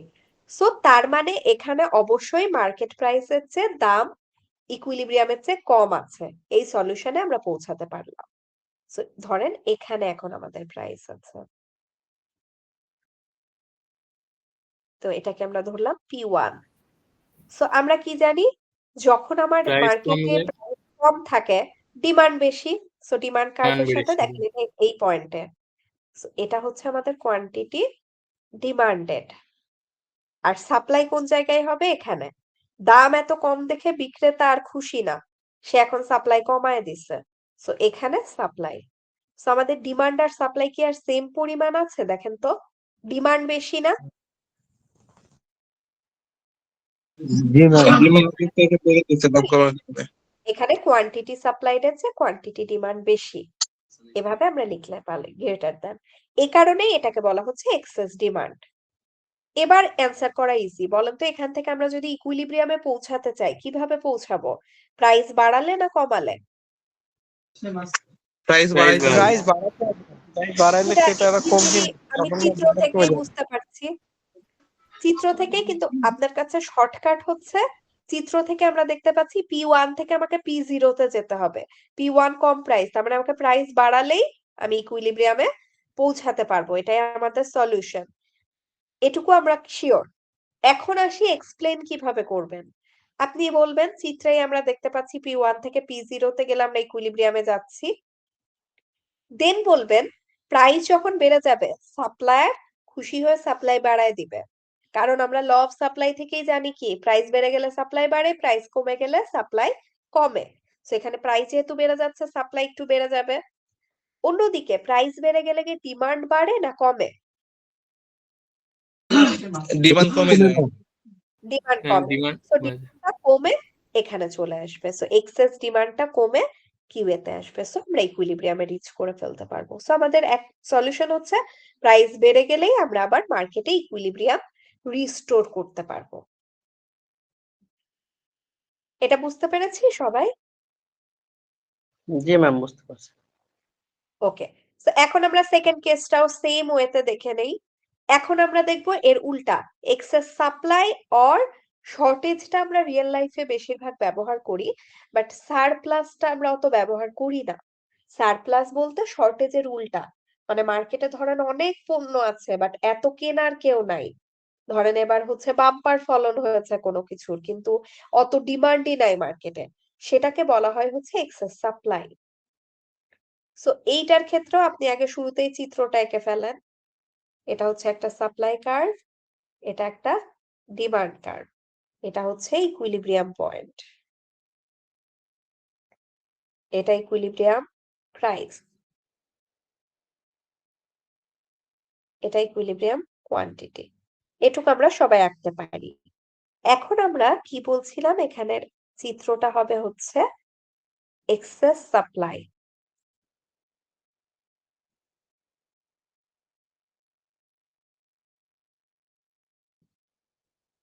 Or surplus. Excess supply মানে কি? এ সময় সাপ্লাই বেশি না কম? সাপ্লাই বেশি। সাপ্লাই বেশি কখন হয় বলেন তো? মার্কেট প্রাইস বেশি থাকলে না কম থাকলে? ল অফ সাপ্লাই কি বলে? মার্কেট প্রাইস কম থাকলে তখন সাপ্লাই তো কমে যায় না? কমে যায়। আর প্রাইস বেশি থাকলে? তখন সাপ্লাই বেড়ে যায়। বেড়ে যায়। এখানে আমরা কি বলছি? এক্সেস সাপ্লাই মানে সাপ্লাই বেশি। তার মানে কি এই সময় প্রাইস বেশি পেয়েই বিক্রেতারা সাপ্লাই বাড়ায় দিছে। সো আগে যেরকম আমরা দেখছিলাম নিচে হচ্ছে, এখানে হবে ইকুইলিব্রিয়ামের চেয়ে উপরে এই প্রাইসটা। লজিক্যালি চিন্তা করবেন, এটা কিন্তু মেমোরাইজ করার ট্রাই করলে ভুল হবে। আমি যেরকম স্টেপ বাই স্টেপ বলছি, আপনি যখনই দেখবেন এক্সেস সাপ্লাই তখনই আপনার মাথায় আসবে তার মানে কি সাপ্লাই বেশি। সাপ্লাই কখন বেশি হয়? যখন বিক্রেতা দাম বেশি পায়। তার মানে অবশ্যই এখন মার্কেটে ইকুইলিব্রিয়ামের চেয়ে দাম বেশি আছে। সো সাপ্লাইটা আছে এই পয়েন্টে, এখানে সাপ্লাই। আর ডিমান্ড কোথায় আছে? ডিমান্ড কার্ভের সাথে এই পয়েন্টটা এখানে, এটা কোয়ান্টিটি ডিমান্ডেড। সো এখানে কি ডিমান্ড আর সাপ্লাই এক? কোনটা বেশি দেখেন তো? ম্যাম সাপ্লাই বেশি ডিমান্ড কম। ডিমান্ড কম। সো এটাকে আমরা লিখতে পারি quantity supplied greater than quantity demanded. এখান থেকে আমরা ইকুইলিব্রিয়ামে পৌঁছাতে চাচ্ছি, কিভাবে পৌঁছাতে পারি? ম্যাম প্রাইস কমাই দিয়ে। আমরা চিত্র থেকেই বুঝতে পারছি প্রাইস কমালেই তো আমরা ইকুইলিব্রিয়ামে চলে আসতে পারি। তো আপনি এক্সপ্লেনেশনে লিখবেন প্রাইস কমালে আমরা ইকুইলিব্রিয়াম প্রাইসে আসছি, আর এদিকে প্রাইস যখনই কমে যাবে ডিমান্ড বেড়ে যাবে, সবাই কেনাকাটা বাড়ায় দিবে। অন্যদিকে প্রাইস যেই কমা যাবে সাপ্লাইও আর অত সাপ্লাই দিতে আগ্রহী হবে না, সেও তার সাপ্লাই কমায় আনবে। তো সাপ্লাই কমবে ডিমান্ড বাড়বে, আমরা আবার ইকুইলিব্রিয়ামে পৌঁছাবো। সেখানে সলিউশন হচ্ছে প্রাইস কমালে আমরা আবার মার্কেটে ইকুইলিব্রিয়াম রিস্টোর করতে পারবো। এটা দরকার হলে একটু স্ক্রিনশট নিয়ে নেন বা দেখে নেন। এটুকু সবাই বুঝতে পেরেছি আমরা? জি ম্যাম। এই দুইটার যে কোনো একটা আসবেই। ম্যাম আমরা এই গ্রাফটা এভাবে করার পর এটার নিচে আবার এক্সপ্লেন করতে হবে সব নাকি? সব বলতে আপনি জাস্ট ওই যে আমি যেভাবে শর্টকাটে যে কয়টা লাইন করলাম ওই কয়টা লাইন লিখলেই এনাফ। এটা যে খুব বেশি করে লিখতে হবে এরকম কিছুই না। আপনি জাস্ট আপনার থিঙ্কিংটা 2-3 লাইন লিখলেও এনাফ। মেইন কথা যদি আপনি 3 লাইনেও লেখেন সেটাই এনাফ। ম্যাম এখানে আমি জাস্ট বলে দিলেই তো হচ্ছে যে আমরা গ্রাফের মাধ্যমে আমরা দেখতে পাচ্ছি যে আমার সাপ্লাই যদি আমি এখানে বাড়াই অথবা সাপ্লাই যদি কমাই তো সেই ক্ষেত্রে আমরা ইকুইলিব্রিয়াম পয়েন্টে পৌঁছাতে ইকুইলিব্রিয়ামে পারবো। পৌঁছাচ্ছে তো সেই ক্ষেত্রে এবং আমাদের কি কি প্রাইস ঘটবে এটা হলেই ইকুইলিব্রিয়াম? এটা জি, হচ্ছে। যদি আমরা ইকুইলিব্রিয়ামে পৌঁছাই তাহলে আমার সাপ্লাইয়ের অবস্থা কি হবে, ডিমান্ডের অবস্থা কি হবে, এই জিনিসটা জাস্ট জি জি, এক্সপ্লেন করে দিব। এইটা বললেই হবে। হ্যাঁ, এটা যদি আপনি 3 লাইনে এক্সপ্লেন করতে পারেন 3 লাইন লিখলেই হবে। ঠিক কারণ আছে। আমরা কিন্তু এটা থিওরিটিক্যাল ব্যাপার না, আপনি এখানে কার্ভ বলছেন। সো এখানে আপনার যে বেশি লিখলে মার্ক বেশি এরকম কোনো ব্যাপার না। আপনি জাস্ট আপনার পয়েন্টটা 3 লাইনে এক্সপ্লেন করতে পারলেও হবে, গ্রাফটা বেশি আপনি ইম্পর্টেন্ট। যেভাবে পারেন। গ্রাফটা বেশি ইম্পর্টেন্ট, গ্রাফটা কারেক্ট থেকে আপনি জাস্ট বলবেন যে এখানে এটা হয়েছে। বাট গ্রাফটা আমি সাজেস্ট করব মেমোরাইজ না করে এই যে কোশ্চেন দেখে আপনি স্টেপ বাই স্টেপ আঁকলেই এটা খুবই ইজি। এখানে কোনো কঠিন কিছুই নাই। আপনি স্টেপ বাই স্টেপ চিন্তা করে আপনি জাস্ট লজিক্যাল থিঙ্কিং করবেন। ফার্স্ট আপনি চিন্তা করবেন এক্সেস ডিমান্ড না এক্সেস সাপ্লাই। যদি এক্সেস ডিমান্ড হয় তার মানে কি এখন মার্কেট প্রাইস কম, এজন্যই সবাই এত কিনছে। আর যদি এক্সেস সাপ্লাই হয় তার মানে এখন মার্কেট প্রাইস বেশি, এজন্যই বিক্রেতা বেশি সাপ্লাই দিচ্ছে। তো এভাবে লজিক্যাল থিঙ্কিং করে গ্রাফটা। পারা যাবে ম্যাডাম। ওকে, ঠিক আছে। তাহলে এটা থেকে আমরা এবার পরেরটাতে যাই। পরেরটা হচ্ছে আজকে যে টপিকটা দেখলাম। আজকের টপিকটা আমরা দেখেছি, এখানে জাস্ট আপনি আহ খুব বেশি কিছু মনে রাখার দরকার নাই, আপনি জাস্ট এই স্লাইড দুইটা মনে রাখবেন।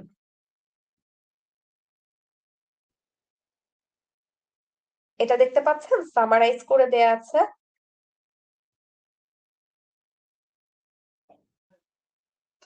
A change in demand versus a change in quantity demanded. হ্যাঁ, এটা এখানে কি বলা আছে? প্রাইস চেঞ্জের কারণে কি চেঞ্জ হবে? Movement along the curve. Change হবে। প্রাইস ছাড়া অন্যান্য ফ্যাক্টর গুলোর কারণে কি চেঞ্জ হবে? Shift in the curve.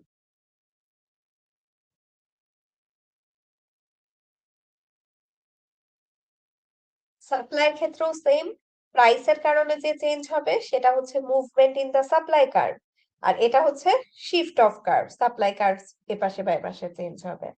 আর আমরা শিফটটা দেখাবো কিভাবে? ফার্স্টেই আপনি এটার কোশ্চেন আসলে প্যারাগ্রাফ টাইপের কিছু দেওয়া হবে যে যে কোন একটা গুডস ধরা হলো যে সেই গুডসটার প্রাইস এত থেকে এত বেড়ে হয়েছে, তখন হচ্ছে এটার জন্য কার বাক্য এই টাইপের কিছু একটা হবে নাকি? আহ আপনাদের যে আমি ডিমান্ডের কিছু কার্ভ দেখালাম না, ওই জি। ধরনের। আপনি যেরকম বলেছেন মানে এক্সাম্পল দিয়ে, ধরেন আমি আপনাকে একটা কোশ্চেন দিচ্ছি এভাবে যে আপনার সাপোজ এখন র ম্যাটেরিয়ালস এর দাম বেড়ে গেছে, সো আপনার সাপ্লাই কার্ভে কি চেঞ্জ হবে? আমি আপনাকে স্টেপ বলে দিচ্ছি। এট ফার্স্ট আপনি চিন্তা করবেন এখানে মুভমেন্ট না শিফট।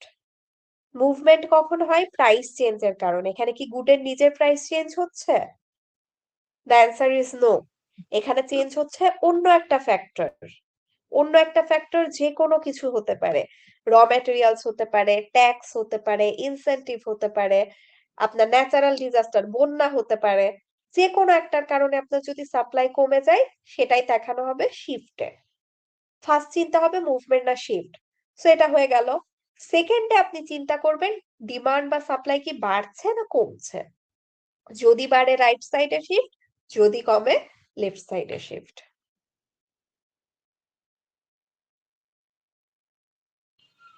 জি ম্যাম, এখানেও কি ম্যাম গার্ফ ইয়েটা ম্যান্ডেটরি কার্ভ? জি, এই চ্যাপ্টারটা আসলে কার্ভেরই। সো মাইক্রো ইকোনমিক্সে আপনার মূলত প্রায় 80%ই কার্ভ। আমরা অনেকগুলো তাও বাদ দিয়েছি, বাট এই কয়টা কার্ভ আর কি একটু দেখবেন। কার্ভটা আপনার ম্যাথের মতো, কার্ভ কারেক্ট হলেই সেখানে মার্ক আছে। এই দুটার আর কার্ভটাকে একটু এঁকে দেখানো যাবে? হ্যাঁ, শিওর। সাপোজ আমি আপনাকে একটা করে এক্সাম্পল দিয়ে এঁকে দেখাচ্ছি।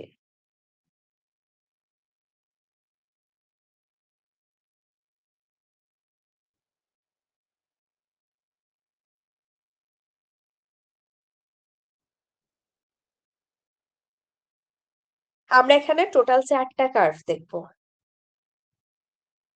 আমি আপনাকে সবগুলো এক্সাম্পল দেওয়ার জন্য 4টা এঁকে দেখাচ্ছি। এই 4টাই যে আসবে বা 4টা আপনাকে আঁকতে হবে তা না। এখন ধরেন একজন বিক্রি করছে হচ্ছে সাপোজ, এক মিনিট,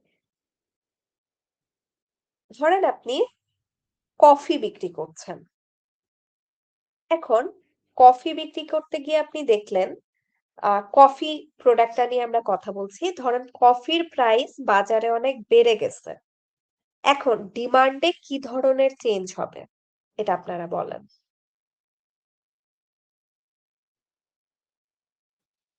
কফির প্রাইস বেড়ে গেলে ডিমান্ড কমে যাবে। এটা কি এট ফার্স্ট অ্যান্সার করেন, মুভমেন্ট হবে না শিফট হবে? কফির দাম বেড়ে গেছে, এখানে মেনলি কফির গুডস। নিজের দামের কথা বলা হচ্ছে না? কফির নিজের দামের কথা বলেছি, তাহলে কি মেনলি এটা গুডস এর দাম তো বাড়ছে এরকম তখন বলতে এটা, হবে? হ্যাঁ হ্যাঁ হ্যাঁ, গুডের নিজের দাম বাড়ছে, এই কারণে আমাদের ডিমান্ড কমে যাচ্ছে, তো তাহলে এটা হবে এটা মুভমেন্ট হবে। মুভমেন্ট।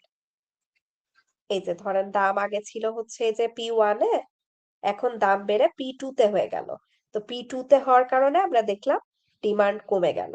সো এটা হচ্ছে মুভমেন্ট, এন্ড এই কার্ভটা এভাবে।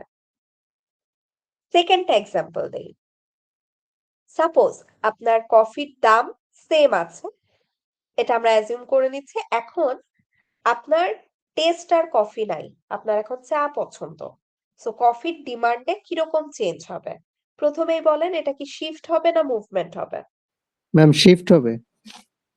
শিফট হবে, কারণ এখানে কিন্তু গুডের প্রাইস নিয়ে আমরা কথা বলছি না, আমরা আদার একটা ফ্যাক্টর নিয়ে কথা বলছি। সো এখানে শিফট হবে।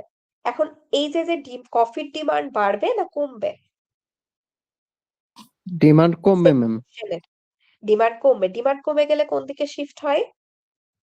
ম্যাম বাম দিকে ম্যাম। বাম দিকে। এটা আমরা লেফট সাইড বলছি কারণ মানে দুইটার ক্ষেত্রেই তাহলে মনে রাখা ইজিয়ার। সো এই যে দেখেন, একে দেখলেই বুঝতে পারবেন দাম সেম আছে বাট ডিমান্ড এখানে কমে গেছে, তাই না? D2 তে। সো আমরা দেখছি ডিমান্ড আগের চেয়ে কমে গেছে এবং এটা শিফট ইন দা কার্ভ। এটা গেল ডিমান্ডের। বুঝতে পেরেছি সবাই? বোথ আমি মুভমেন্ট এন্ড শিফট দেখালাম। সেকেন্ড, এই যে কফি যে বিক্রেতা, সে এই কফিটা তৈরি করার জন্য যে কাঁচামাল আনতো, সেই কাঁচামালের উপরে নতুন ট্যাক্স আরোপ করা হয়েছে। সো তার কি সাপ্লাই বাড়বে না কমবে? সাপ্লাই কমে যাবে। সাপ্লাই কমে যাবে, কারণ আগে যে সে পরিমাণ পণ্য আনতে পারছিল, এখন এত তাকে ট্যাক্স দিতে হচ্ছে সে আর বেশি আনতে পারছে না। সো এটা কোন দিকে শিফট হবে? সাপ্লাই কমবে। সাপ্লাই কমে যাবে, তাই না? সাপোজ আপনি আপনার মনে নাই শিফটটা কোন দিকে হবে, ঠিক আছে? আপনি এভাবে একটা রাফ এঁকে নেন, তিনটা সাপ্লাই কার্ভ আঁকেন, একটা প্রাইস দিয়ে তিনটা থেকেই দাগ টানেন। এবার দেখেন তো কোন পাশে গেলে সাপ্লাই বাড়ছে? এ পাশে আসলে না? এই যে দেখেন জি সাপ্লাই বাড়ছে। জি ম্যাম। আর এ পাশে আসলে কি হচ্ছে? সাপ্লাই কমছে। তাহলে আমরা কি দেখলাম? ও পাশে গেলে সাপ্লাই কমে। সো রাফ করে নেওয়ার পরে এখন তাহলে আমরা আঁকতে পারবো সাপ্লাই কমে যাচ্ছে, আমরা বলছি ট্যাক্স আরোপের জন্য। সো এই সাইডে শিফট হবে। আমরা দেখছিলাম ও পাশে গেলে কমে। সো এই যে S1 থেকে S2 তে গিয়ে সাপ্লাই কমে গেল। বুঝতে পেরেছি এটা? জি ম্যাম। এটা কিন্তু আমি রাফ করে নিয়ে দেখে নিলাম। হ্যাঁ, আমি ভুলে গেছি যে আমার কোন পাশে শিফট হলে হয়। ডিমান্ডের ক্ষেত্রে, সাপ্লাইয়ের ক্ষেত্রে আপনি এভাবে এঁকে নিয়ে দেখতে পারেন। জাস্ট ফ্রি হ্যান্ড এঁকে নিয়ে দেখবেন। লাস্টলি আরেকটা এক্সাম্পল দিই। সাপোজ আপনার মার্কেটে আদার থিংস রিমেইন দ্য সেম,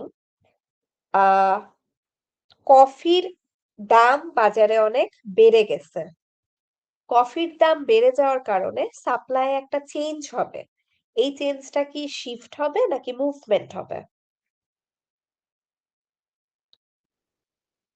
কফির দাম মানে বেড়ে যাওয়ার কারণে সাপ্লাই চেঞ্জ হবে, এটা সাপ্লাই হচ্ছে কম হবে। আহ দাম বেড়ে মানে সাপ্লাই বাড়বে, সরি সাপ্লাই সাপ্লাই বাড়বে। বাড়বে। এটা এটা কি মুভমেন্ট মুভমেন্ট হবে না শিফট হবে? মুভমেন্ট হবে ম্যাম সাধারণত। ম্যাম মুভমেন্ট হবে। কারণ হচ্ছে যে এটা গুডস এর তো রিজনিং কি? জি, বলেন। স্পেসিফিক্যালি বাড়ছে গুডস এর। জি, জি। সো যারা বুঝেননি তারা শুনে নেন। প্রথমত এখানে গুডের নিজের দাম চেঞ্জ হচ্ছে। যখনই নিজের দাম চেঞ্জ হবে দ্যাট ইজ এ মুভমেন্ট। আর এখানে আমরা ল অফ সাপ্লাই অনুযায়ী কি জানি? প্রাইস বেড়ে গেলে সাপ্লাই, এই যে দেখেন প্রাইস এখানে ছিল, সাপ্লাই এখানে। প্রাইস বেড়ে গেল, সাপ্লাইও বেড়ে গেল। সো এটা হচ্ছে মুভমেন্ট অ্যালং দ্য কার্ভ। এভাবে এগুলো একটু প্র্যাকটিস করবেন। বুঝতে পেরেছি সবাই? আমি আপনাদেরকে তাও কয়েকটা এক্সাম্পল দিয়ে দিব। আপনারা কালকে একবার প্র্যাকটিস করলে এগুলো পারবেন আশা করি। কোশ্চেন ইজি আসছে। জি ম্যাম, থ্যাংক ইউ। ম্যাম আপনি কি প্রেজেন্ট নেবেন নাকি আমরা হচ্ছে